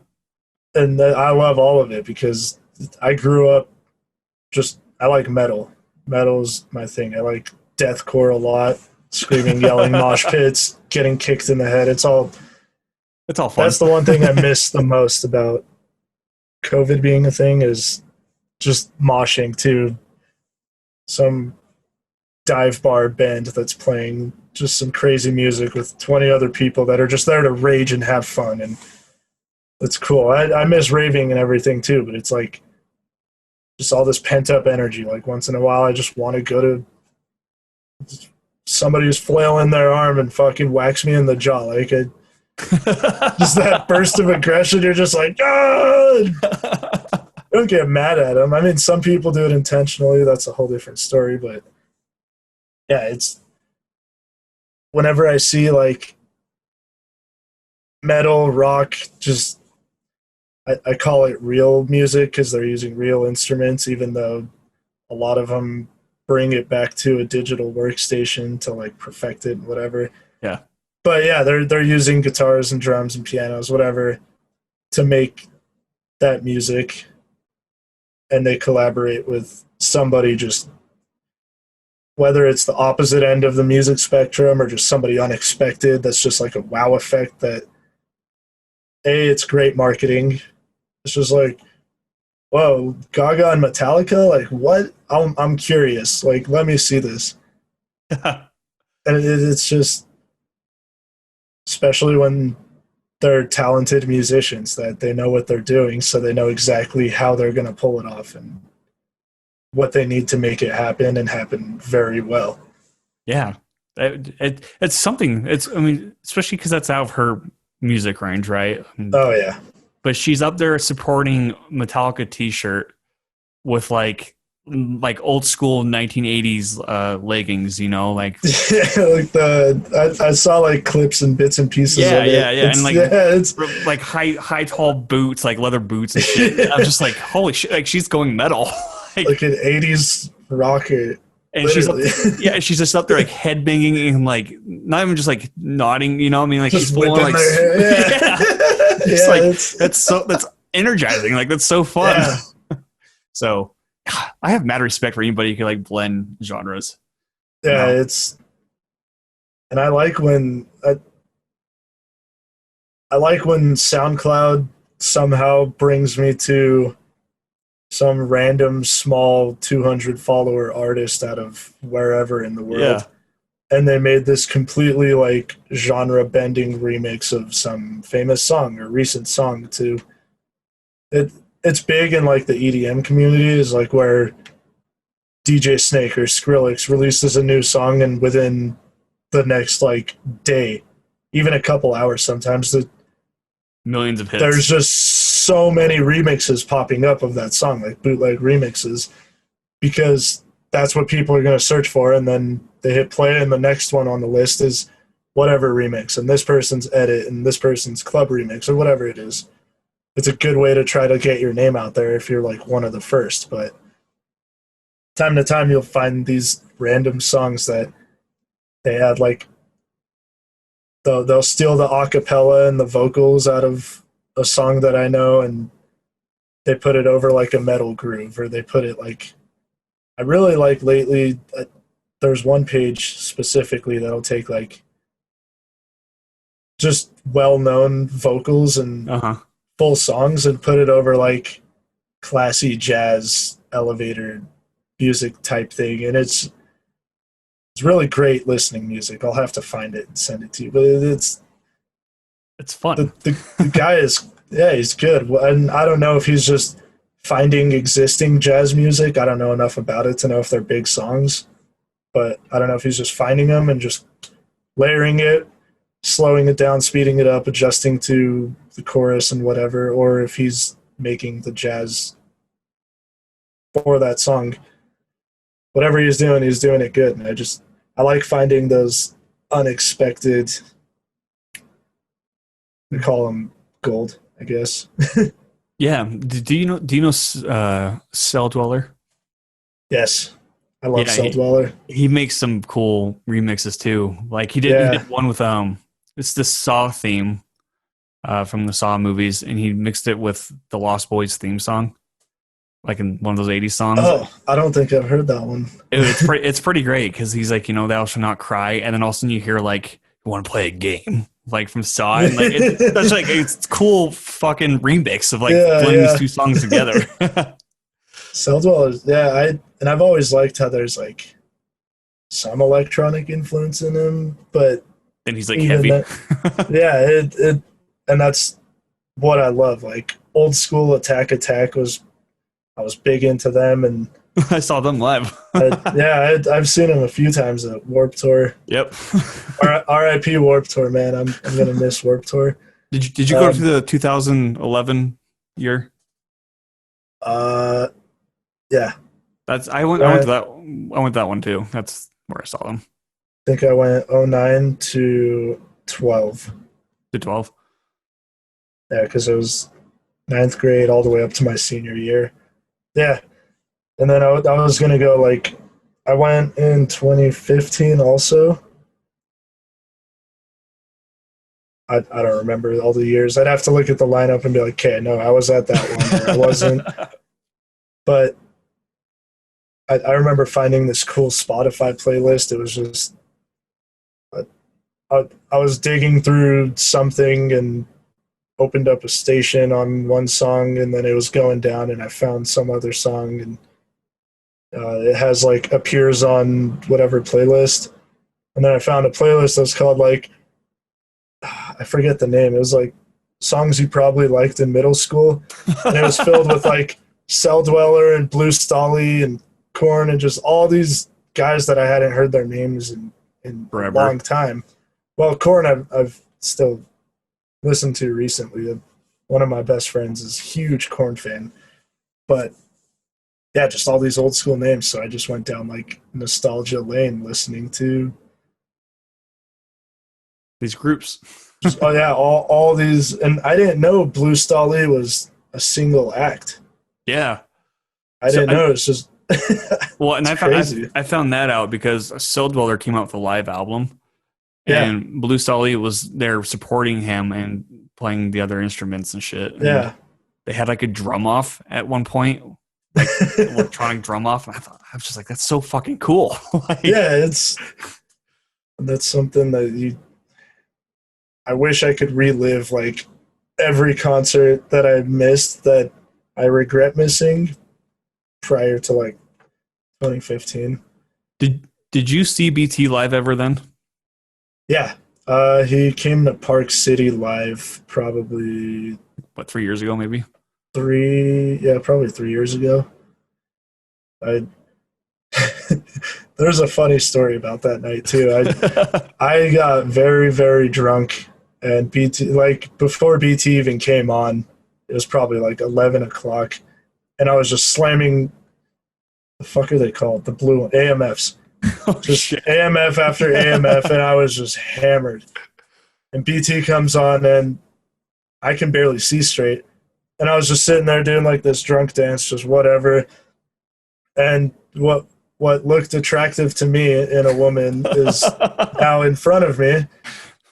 And what she asked me like the stupid question, like, "Oh, you like BT?" And to me, I'm just like, obviously, I'm here. Like, what the hell? And I was just like, "Yeah, I love BT." And then, um, I think I asked her to dance, and then she said, "Yeah," in a second. And then she's like, "Oh," she went on about, "Oh, I've been listening to BT since '93 or whatever." And I was like, "Oh, I was born in '93," and she just laughs and walks away. And my friend Antonio's next to me, and he's just like, "Good." And I'm like, "What do you mean good?" The girl just left and laughed. Like, it's like, dude, she was old. Like, she was old and she was not attractive. I was like, "Oh, well, I can't see shit." So I mean, all right, let's party. And he's like, "No, you just lucked out." And I was like, "Damn, dude, even the old, not attractive lady didn't want to dance with me." Like, well, bro, she just said that she's liked this artist for 20 years, and you just said that you were born 20 years ago. Like, out of her range or whatever. I laughed for a couple minutes, and then it It's was a good funny. night. I bet. Yeah. But yeah, like those artists that have been around forever, every time I go to their shows, I just see like the older generation of that's way into like electronica when it was first pioneering and everything. And That's how it sometimes was. talking to them like in the smoking patios, you get some way cool stories out of them. Just Yeah. That's how it was with them. So I've seen Metallica twice, and there's a lot of old people there, yeah, like old it's just metalheads, dude. cool. Yeah. Yeah, they're like they're like my parents' age. I'm like, dude, my parents could even hang out here. Like, you guys are like really pulling through. yeah. And I enjoy it even when I go to like raves with like all these modern artists, and you see some older couples there that they're all talking like, "Oh, dude, it's cool that these are legal now and they're accepting." And back in my day, they started and they're like, you had to call a phone number the day of event and they give you coordinates to somewhere, and then you go there and it's just a party in the desert with like they call them renegades, where it's just a huge desert party. And if people still have them, I know in Las Vegas, a couple of my friends out there, they say that they still have those, but they're not like call day of the show or whatever. Like, you obviously want to promote it now. You want time, location, who's going to be there, see if it's worth the hour and a half drive onto the reservation or whatever. Yeah. But it's cool seeing the older generation like talk about how their experiences, and sometimes they hate how it's evolved and what it's became, and other times they like it. They're like, we're that's cool. Like, I was friends with that guy when he was just starting out, and I supported him from the beginning, and now look at him. Now he'll pay for me to go on tour with him. Like, they're good friends or whatever. It's all about the support, man. Yeah, it really It keeps is. coming back to the support. Yeah, and it's just kind of it's inspiration hearing stuff like that too. It's because I have a lot of friends that are very talented, and a lot of them, the ones that don't want to blow up overnight, have like these very elaborate plans and release schedules, and they're slowly getting their names onto bigger labels. Like, Yeah.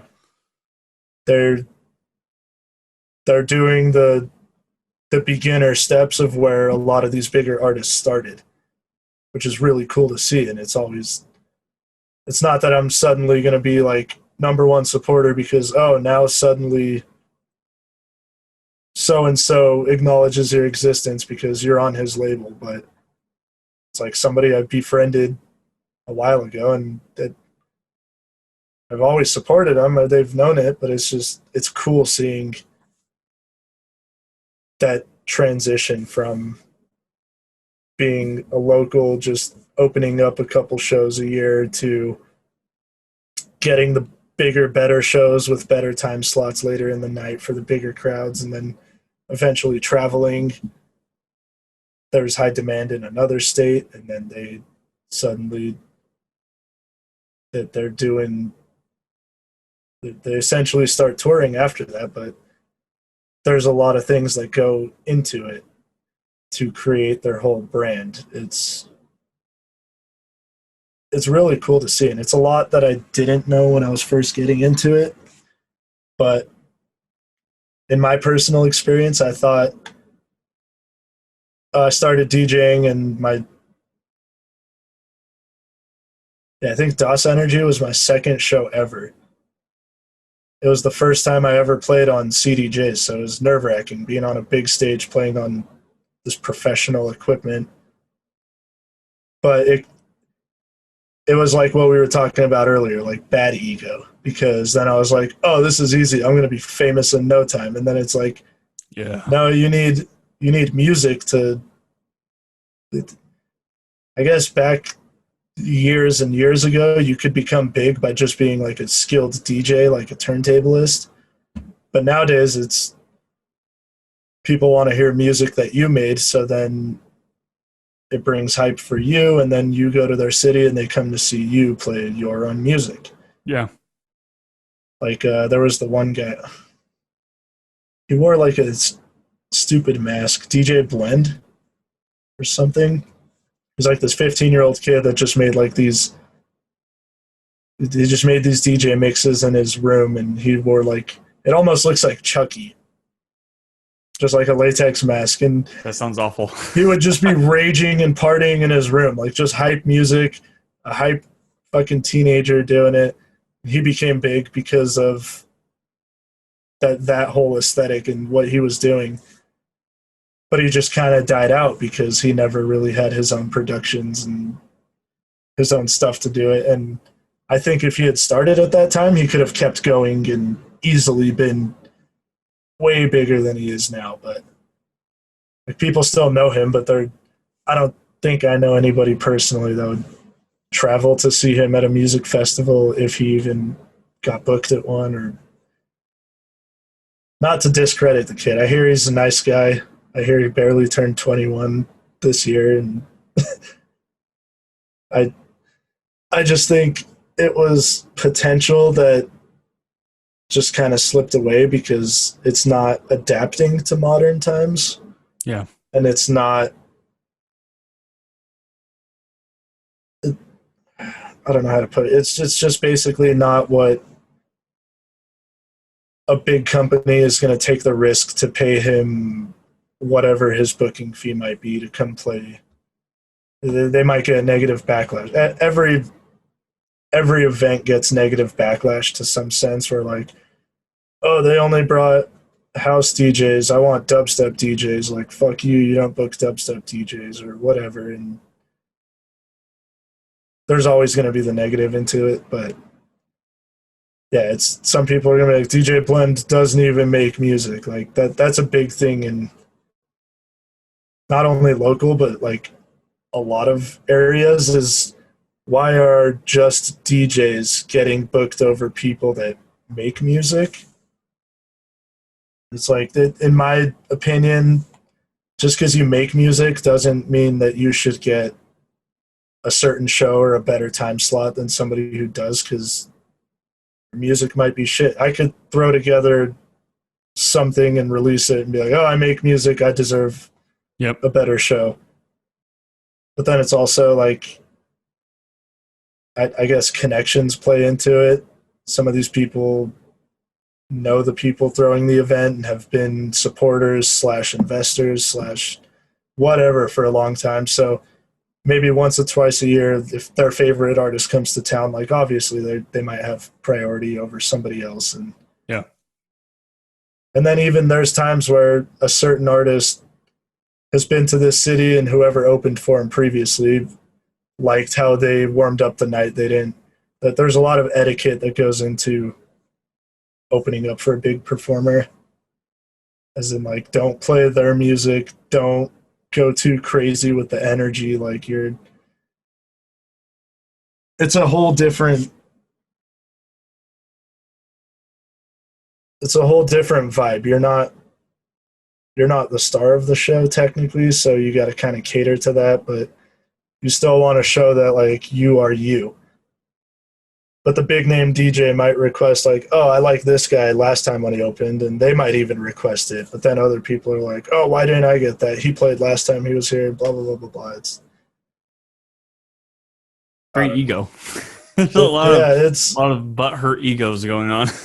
yeah, and it's I'm sure in film it's the same way of Oh, for sure, dude. It's like knowing people / everyone feels more entitled than the next guy. They really do. And like, so like my short film when it won was best short film, and then the two lead actors won some awards at other festivals. I took that like heart. I was like, hell yeah, this is the shit, right? Then I realized halfway through last year that it was getting very annoying to promote it constantly. I'm like, I have to move on. And then I realized it was like a very toxic mindset that kind of put a halt on like on my other projects, like writing wise. Yeah. It's easy to fall into that trap because it makes you feel good. But you, like you said though, you kind of need that ego going into it. But it's about learning the balance of keeping that in line as well as keeping your mental health and your personal stuff. Yeah. You know, it definitely is, and it's cool that everybody has like their one. I hope everybody at least gets their one big accomplishment that they want. Whether for you it's, I guess, maybe even being on a set with Tarantino or like co-writing with Tarantino. That'd be insane. That would be insane. But I don't know if that'd be like a dream come true. Yeah, but well, something big, whatever it may be for you. For me, it's as simple as meeting my favorite artist and hanging out with them for a night. Something like that. That's me. So like if I can meet like my favorite director or favorite writer or actor for whatever and just like not even like talk film with them, but just like just hang out and talk to them like a normal person, like that to me would mean so much more than being like, exactly. I met so and so and talked about this movie, you know, like I mean it's just like it goes back into the ego. Like there's no reason to have something over somebody else, you know. Yeah, and I notice a lot of the time when people meet big names in whatever industry they are in, they go about it all wrong. Like, here's my CD with my song on it. Please listen to it. You'll love it. It's like, dude, that guy he has a demo email for that reason. He doesn't want to probably like burn you and say, who the hell carries CDs nowadays? But it's like the last thing he wants to talk about is music. Just, he's in Salt Lake for a night. Like, talk to him about something else. Yeah, I mean, it's kind of like, I mean, if you're at Sundance and just like bring the script around, be like, will you read my script? You know, here it is. Like they're there to enjoy movies, not talk movies, unless they're there to promote a movie, you know, like, and even producer. I mean, like, there's so many lines you have to go through, and it's amazing. Like Lorenzo, I think it was Lorenzo. He was saying that he ran into somebody in Hollywood at like a burger joint, and they were hanging out. He got a picture with them, but like Michael Shannon, dude. It's Michael Shannon. Yeah, and he just talks to him briefly for a second. Like, obviously he's Lorenzo being, I guess, smart, but he's not gonna be like, yo, go watch this short film I was starred in and directed and written by my friend Chaz, and just he could have easily probably walk away. Yeah. I mean, I would feel embarrassed if he even did that. I'd be like, dude, what the fuck are you doing? It's like, dude, that's not how you do it. Because then next time you meet him, if you ever meet him again, he's gonna be like, oh, that guy. And instead of like, oh, hey, I talked to that guy briefly. Like, I remember you, and then it's a dopamine rush around two. You're like, he remembers me. I left somewhat of an impression. Well, and I have one of my other friends that lives out there, Deuce, and he was just talking about how it was actually on the podcast. He was talking about how being out there, you see these celebrities daily, just going about, and he's like, it takes away the whole facade of them being this big thing because you just realize they're doing their job and they're just people. They're a person. I'm like, God, that's such like a fucking cool way to like look at it whenever you do run into somebody. And like, I often joke saying that if I met like James Hetfield from Metallica, like I would fangirl the fuck out. And knowing me, I probably would. And like, because my last celebrity encounter, for that matter, was Karl Malone from the Utah Jazz. and I got stuck Yeah. in an elevator with him. And he was like looking at me, and I was like, trying to avoid eye contact because Yeah, it was really intimidating. yeah. Because like he's tall and wide, like dude, that guy's like Seven intimidating. something, yeah. And he's just like, "How you doing?" And I was just like, "Good." And I got off the wrong floor because I couldn't handle it, dude. And so like that, I mean, knowing that's Yeah, how I would react, you kind of have to like check yourself in line and be like, "They're people." yeah. No, and But dude, also, fuck, that was intimidating though. I bet I've bumped into Karl Malone once, and I didn't realize it was him. And some of the people I was with were like, "Dude, that was Karl Malone," and it's like that just looked like a big dude that I didn't want to piss off or something. Like, Yeah. I don't know.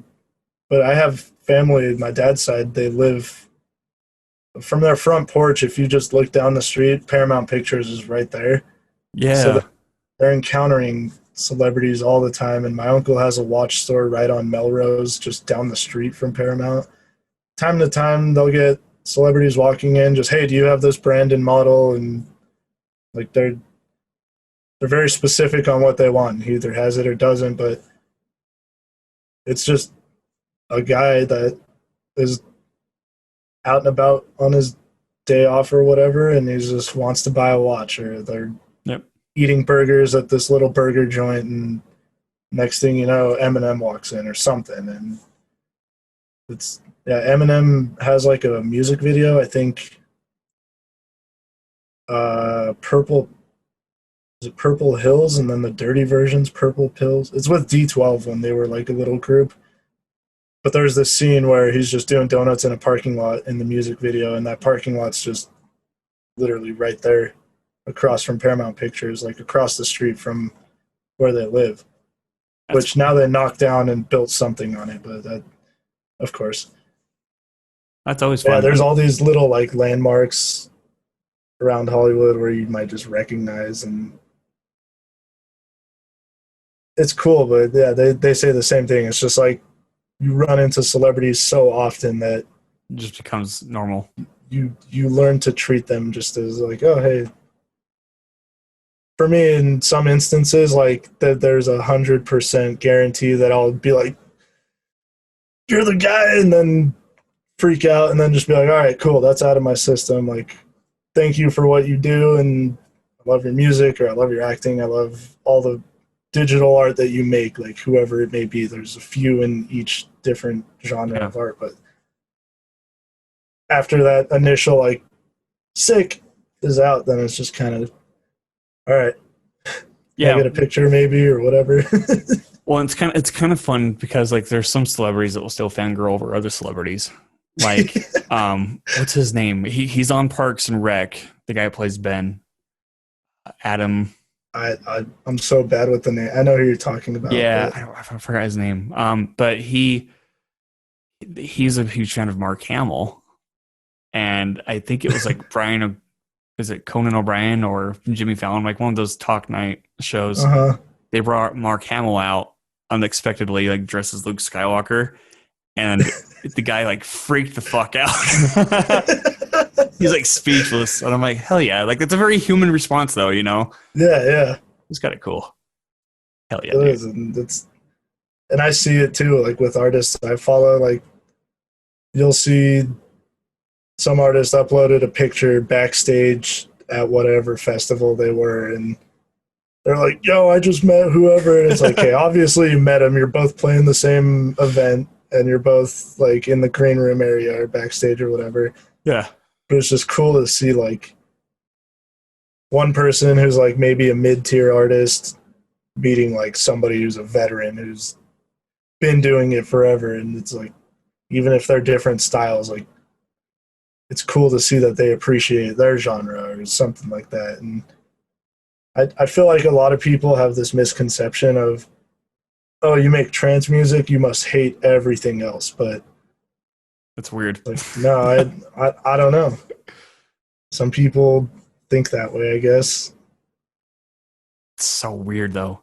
I Dude, I think trance music is cool because like you could write the lyrics, or yeah, collaborate with the person you're trying to, well, yeah, like the vocals with. yeah. Like I know in BT's new album, they made that song while in quarantine, like one of the singles. And she lives in Oh yeah, and it Australia, was and yeah they somehow, yeah, over I forget. I saw him talk about it briefly, but yeah, it's even if yeah, it's something simple as she goes to a recording studio there, records it, sends it over to him, and he puts it together, and he then does the rest. Yeah, voila, yeah. done, perfecto. But I thought I was gonna say something else. Thought I was gonna say something else, but um, whatever. Let's start wrapping this up because we've been talking for a good 2 hours. Oh yeah. uh, what's one piece of advice that has stuck to you though throughout the years? Um, I think one that I see that never fails is just it's so cliche, but just be yourself, be genuine, because if you try to become some persona that you're not, eventually you're going to crack or somebody's going to see right through it. And Yeah, with how prominent, and I hate this word, but cancel culture is, like, somebody's going to find some angle of, oh, you're a fraud, you're a phony, and you don't deserve to be what you do, and you suck, even though you might not suck. But just don't be a piece of shit. I've seen so many, especially since like quarantine started, like a lot of pieces of shits. a lot of pieces of shits. They, whether it was like past things that happened where it now has come to light where they sexually assaulted women or raped somebody and now they're no longer on the face of the earth, or even just their attitude of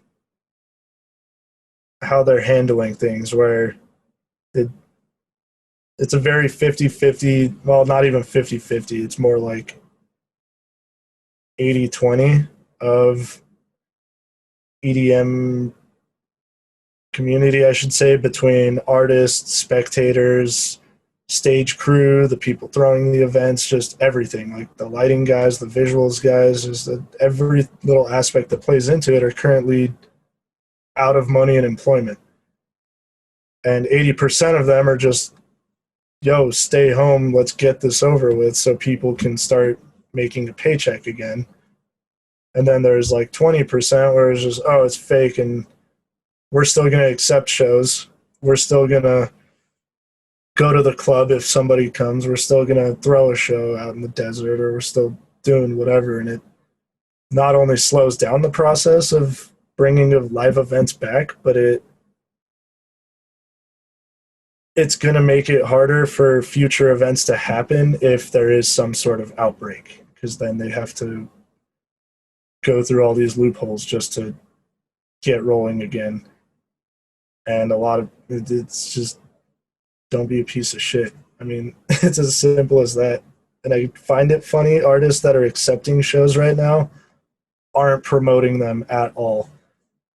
Like on Twitter, there's a duo that apparently they had 4 nights in a row at some club in the Midwest that nobody knew about, and suddenly somebody posts a recording of an Instagram video from a friend that was at the show, and they're like, "Yo, so and so, night 2, let's go!" And it's just a club full of people with no masks, and like the DJ could easily stop the music and be like, "Yo, put masks on, keep your distance from each other, whatever, like follow rules." But they don't. And then suddenly there's all this backlash, and everybody's like, yo, they didn't even talk about these shows. So it makes me think, like, you knew it was wrong. You still did it. I get it. Everybody's needs their paycheck. Like, they have to survive. And That's how I feel about movie theaters. yeah, the entertainment industry relies on people that are paying for whatever it is, whether it's film, it's music, it's anything, photo shoots. So it's a big hit, and there's a lot of people that feel both ways about it. Yep. But when will it all go back to normal? It's a matter of Everybody has to be on the same page. Shit, dude. It's And so I can't weird. even imagine people that were like in the middle of filming the next blockbuster that's not even announced yet, maybe. And Well, look at the Batman. They only filmed 25% of that and put together a trailer, and then they resumed filming, and then their it's on star pause. Yeah. tests positive for COVID, and Yeah. they have to like repause. And it's just like, Yeah. fuck. Like, why can't we all just put like a huge pause on everything? Let it do its thing. No politics Yeah. involved at all. Just let it do its That won't thing. happen. I know. It's Sadly, it won't. But like yeah. talking like that is like speaking of a utopia, and like it shouldn't be a utopian thing at all. It should just be a very humane thing, but it's not. And like even like when I went out to go take photos with Emily with the neon, that we were talking about, Yeah. uh, I was very nervous. And her and I both wore masks, and Yeah. then we're about to take the photo. She wouldn't wear her mask, but I was shooting kind of smart by keeping my distance, but shooting on a tighter lens. Yeah. Yeah. Mask on, like there was still that thing. And then to go into the theater because I saw Tenet, which by the way, I don't think people should go to the theater unless they absolutely feel safe. But by safe, I mean Yeah. like if it's just you and like one other person way across the room, maybe, and that's what was my case was like an older couple and it was just me, 3 people in the theater. And For Tenet? for Tenet, yeah, but it's because I saw it at 2:30, and that's a thing too, like time, like depending on like Oh, when you go that's see it, okay. right? And Yeah. so doing that, like I even got nervous, and I'm like, if more people show up randomly, I have to be okay with leaving because I have anxiety Did going they in and going have, out. sorry, really quick, did they have like grayed out spots to make sure like you don't have people next to each other unless like you live with each other, or Yeah, was every seat available? so when you buy the tickets, they'll gray out like so like say like 2 people bought these 2 in the middle, right? They'll Yeah. gray out a certain amount of seats next to them. Around. Okay. Okay. Yeah, At least that's good. not That's in front of them or back of them, which I thought was kind yeah, of weird because like precaution at least some yeah, extent. Yeah. but I mean the theater did have wipes available. I brought my own wipes and like wiped down the Okay. seat, and then I wore my mask Yeah. the Yeah. entire thing. And the old couple wore their mask the entire thing, unless they're eating popcorn. But like I thought it was Yeah. really Yeah. cool that they weren't being assholes about it.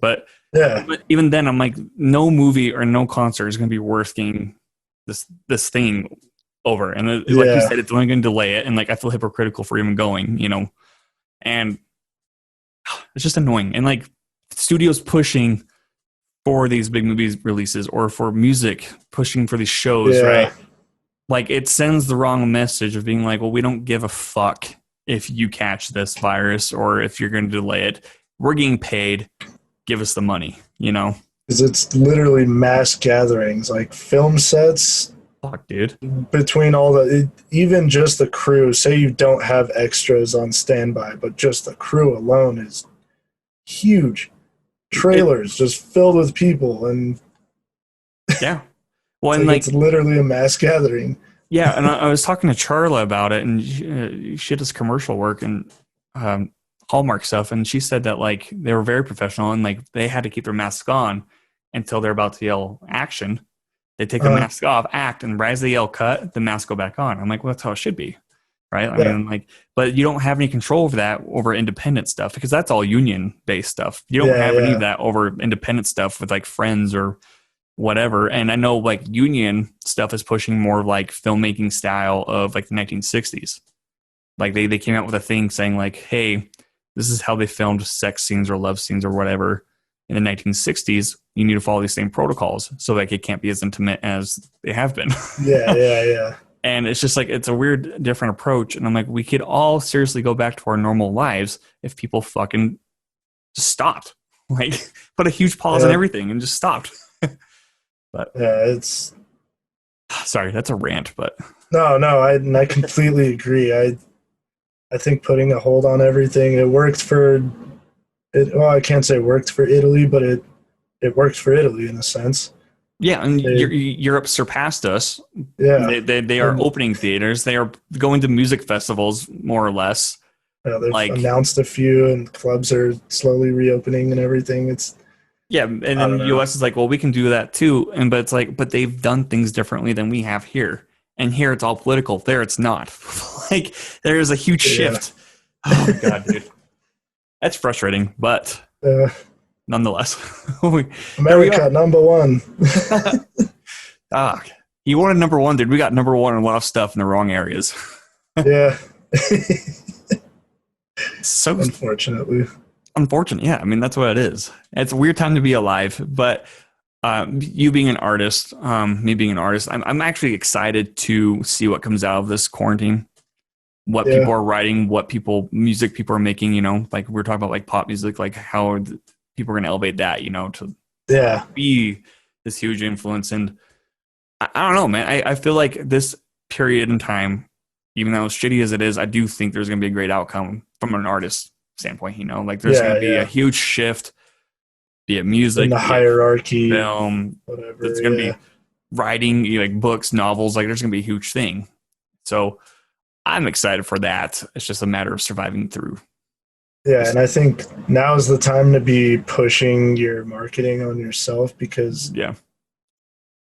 people are at home. They're listening to way more music leisurely, or they're Yeah. watching way more films just on Netflix or whatever. And I know people that have, I saw a few posts of, hey, I haven't been able to find anything interesting on Netflix. And then someone recommends something, and literally like 50 comments of, oh, check out this niche little film. And they're like, oh, I saw it, or oh, I saw it, oh, I saw it. And it's like they're running out of, I mean, they'll never run out of things to watch, but it seems like anything that would maybe interest them that's on Netflix, they're out. So then they start saying, oh, I just got Hulu.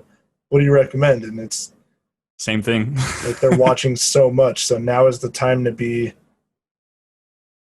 either putting out music where more people are at home and can hear it, or I guess with film it's different because you have to film it. You have to do some sort of gathering to get it, all the footage, unless you've been sitting on it for a while. But Well, I mean, it depends too, because like, you know, I was talking to you about like the laptop kind of yeah, vibe, right? yeah. Zoom has allowed to be filmed like from a distance, you know, like you could Oh plan yeah, it or whatever. You could make a movie using fucking Zoom in your computer right now.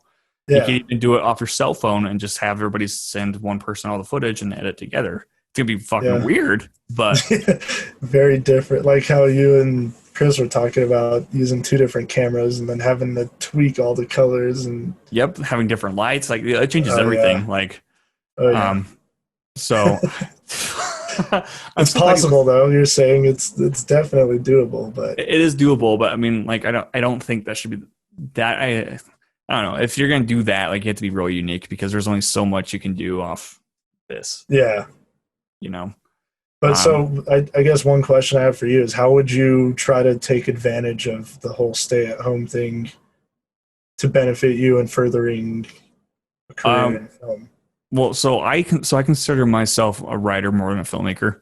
Yeah. First and foremost is like a writer, and then the film is attached to it, right? And so Good time I've to pitch your story maybe or there's that. But I've actually finished two feature drafts. okay. But they're just first drafts. But like the fact I finished them after a year and a half of being writer's block, you know, and I'm almost done with another one, which is kind of cool. And just rewriting those, you know, like getting those done. So when this does end, I could get a team together and be like, "Yo, script's finished. Let's go shoot." Like, Oh you know, yeah. I guess like that's head yeah. start that way. But um, I've been reading more too, though. That's the thing. Like I've been reading novels first, like more often. I've Love actually put my novels, yeah. phone away watching movies and paying attention to them more and like writing movie reviews more. Like it's I don't know. I like writing a lot, and I do like filmmaking, Yeah. but like there is something in me that's more of a writer than not, you know. Okay. So, but how are you doing it then? Like, are you making more music or? I I've just been consistent and trying to spend an hour minimum a Right. day in Ableton. And if I was farther along, then I might pull like a couple late nights to get some project file I have done and try to just really push releasing music right now and marketing just so it gives a better chance of everybody higher up in the music industry that's at home because they don't have a choice. Yeah. It's just that much better of a chance that it lands in one of their ears. Or maybe I'm on Twitter at the right time and they say, yo, I'm taking all feedback demos for my Twitch stream, which has become really popular. A lot of big artists and We're doing event Twitch. companies, or they're on Twitch either gaming or just doing music feedback streams for literally anybody. Just you go in a queue and they don't make it to you, then the next week they do at the same time. And well, a couple of my friends got really, really, really good opportunities. I can't say who or what, but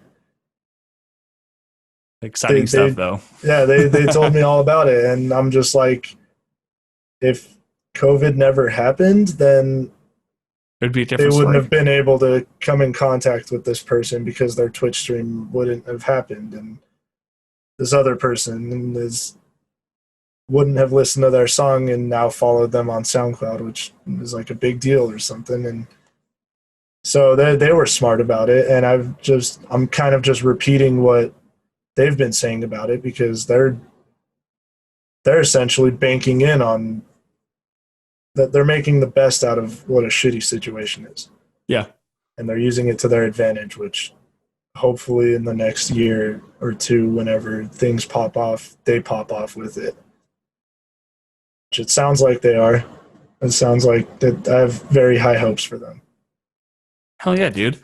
Well, and like I feel like with quarantine too, like it's a very, I mean, it kind of goes back into being a writer where I kind of internalize a lot. Yeah. But it's given me the opportunity to kind of reflect on stuff that's happened like the past couple of years, and kind of take a breather. And I feel like that could be applied to everybody though, because we get so caught up in real life. Kind of like what you're saying, like if COVID never happened, then like what would it be like, Yeah. But I mean, the fact that we're able to reflect on stuff and be able to focus more on other pursuits, like be it if it's intentional or not, I do feel like there is a reason why everything is like this. I mean, I don't know, but Yeah. I'm happy for it. But let me ask you one more question then. Yeah. Where do you want to see yourself in 1 year with your music, with your DJing, or assuming like everything is back to pre-COVID days, or even with COVID days, I'd like to complete at least one song, like very polished, that I'm absolutely satisfied, like one complete song.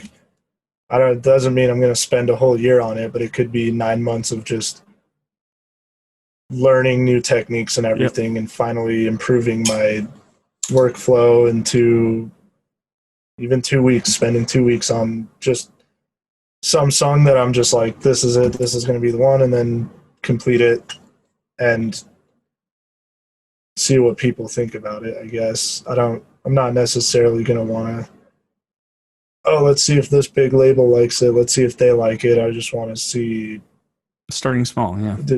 if I like it, then cool, I'm going to share it with my social media and be like, hey, do you guys like it? And if they do, they do. If not, like, I guess just in a year, I just want to have one complete song that I'm not only proud of, but just something that I created that's my own original, that isn't just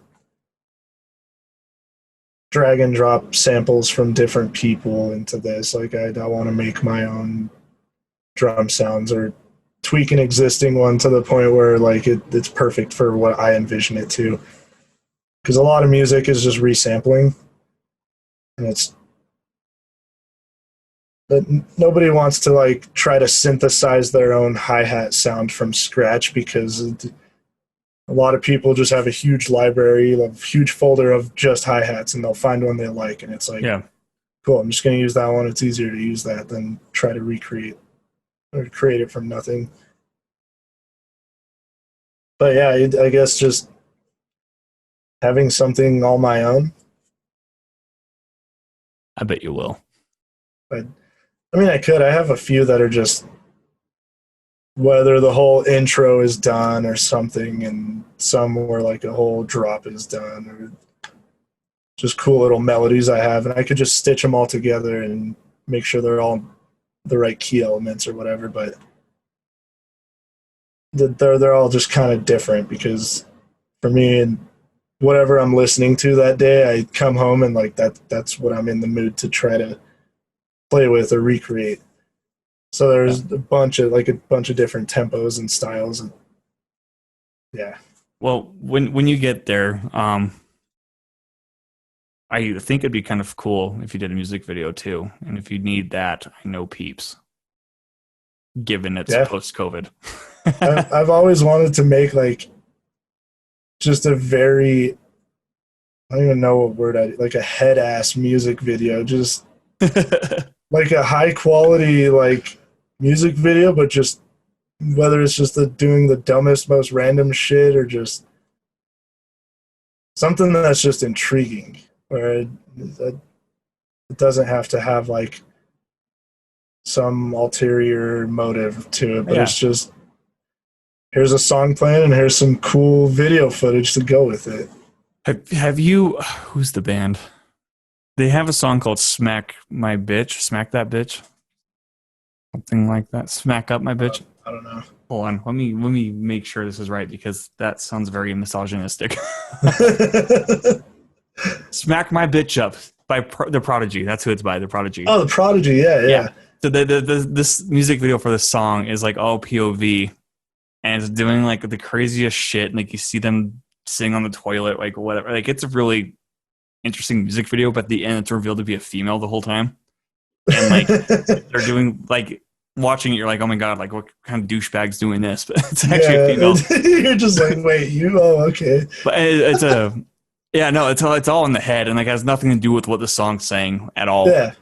Because that's a very misogynistic song, title, but by no means is that like what the video's about at all. The video's kind of interesting, just from a filming perspective. But that's funny. I gotta send you a cool POV video, music video. That's just a cool video over like a thrash metal song. Oh, I'm all for it, man. Hell yeah, it's cool. But, all right, let's drop your stuff. Where can people find you? What do you have going on? It's hard, but everything is Albert Chouldjian, and you can't really. Good luck spelling that. Chouldjian. That's my Twitter, my Instagram, my Facebook. My SoundCloud is just a big spam shit posting fest, but it's. If you ever want to talk to me, just hit me up on any of those through message. I probably won't see it if it's anything on like a comment or a feed. But yeah, ask me anything. Down to talk to anybody. Don't be a piece of shit. Don't be a piece of shit. Yep. That's such a great message. Is don't be a piece of shit and support small artists and local artists and be kind. Yeah, support your friends. Don't be a piece of shit. Don't think that supporting someone else will take away from you, because it'll only compliment you in the long run.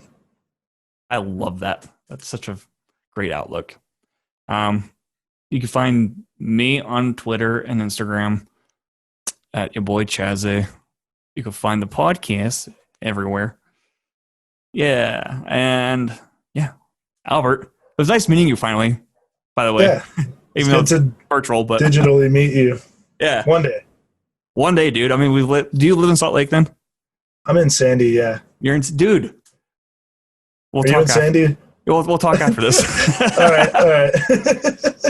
But all right. Thank you for coming on, man. Yeah, thanks for having me, man.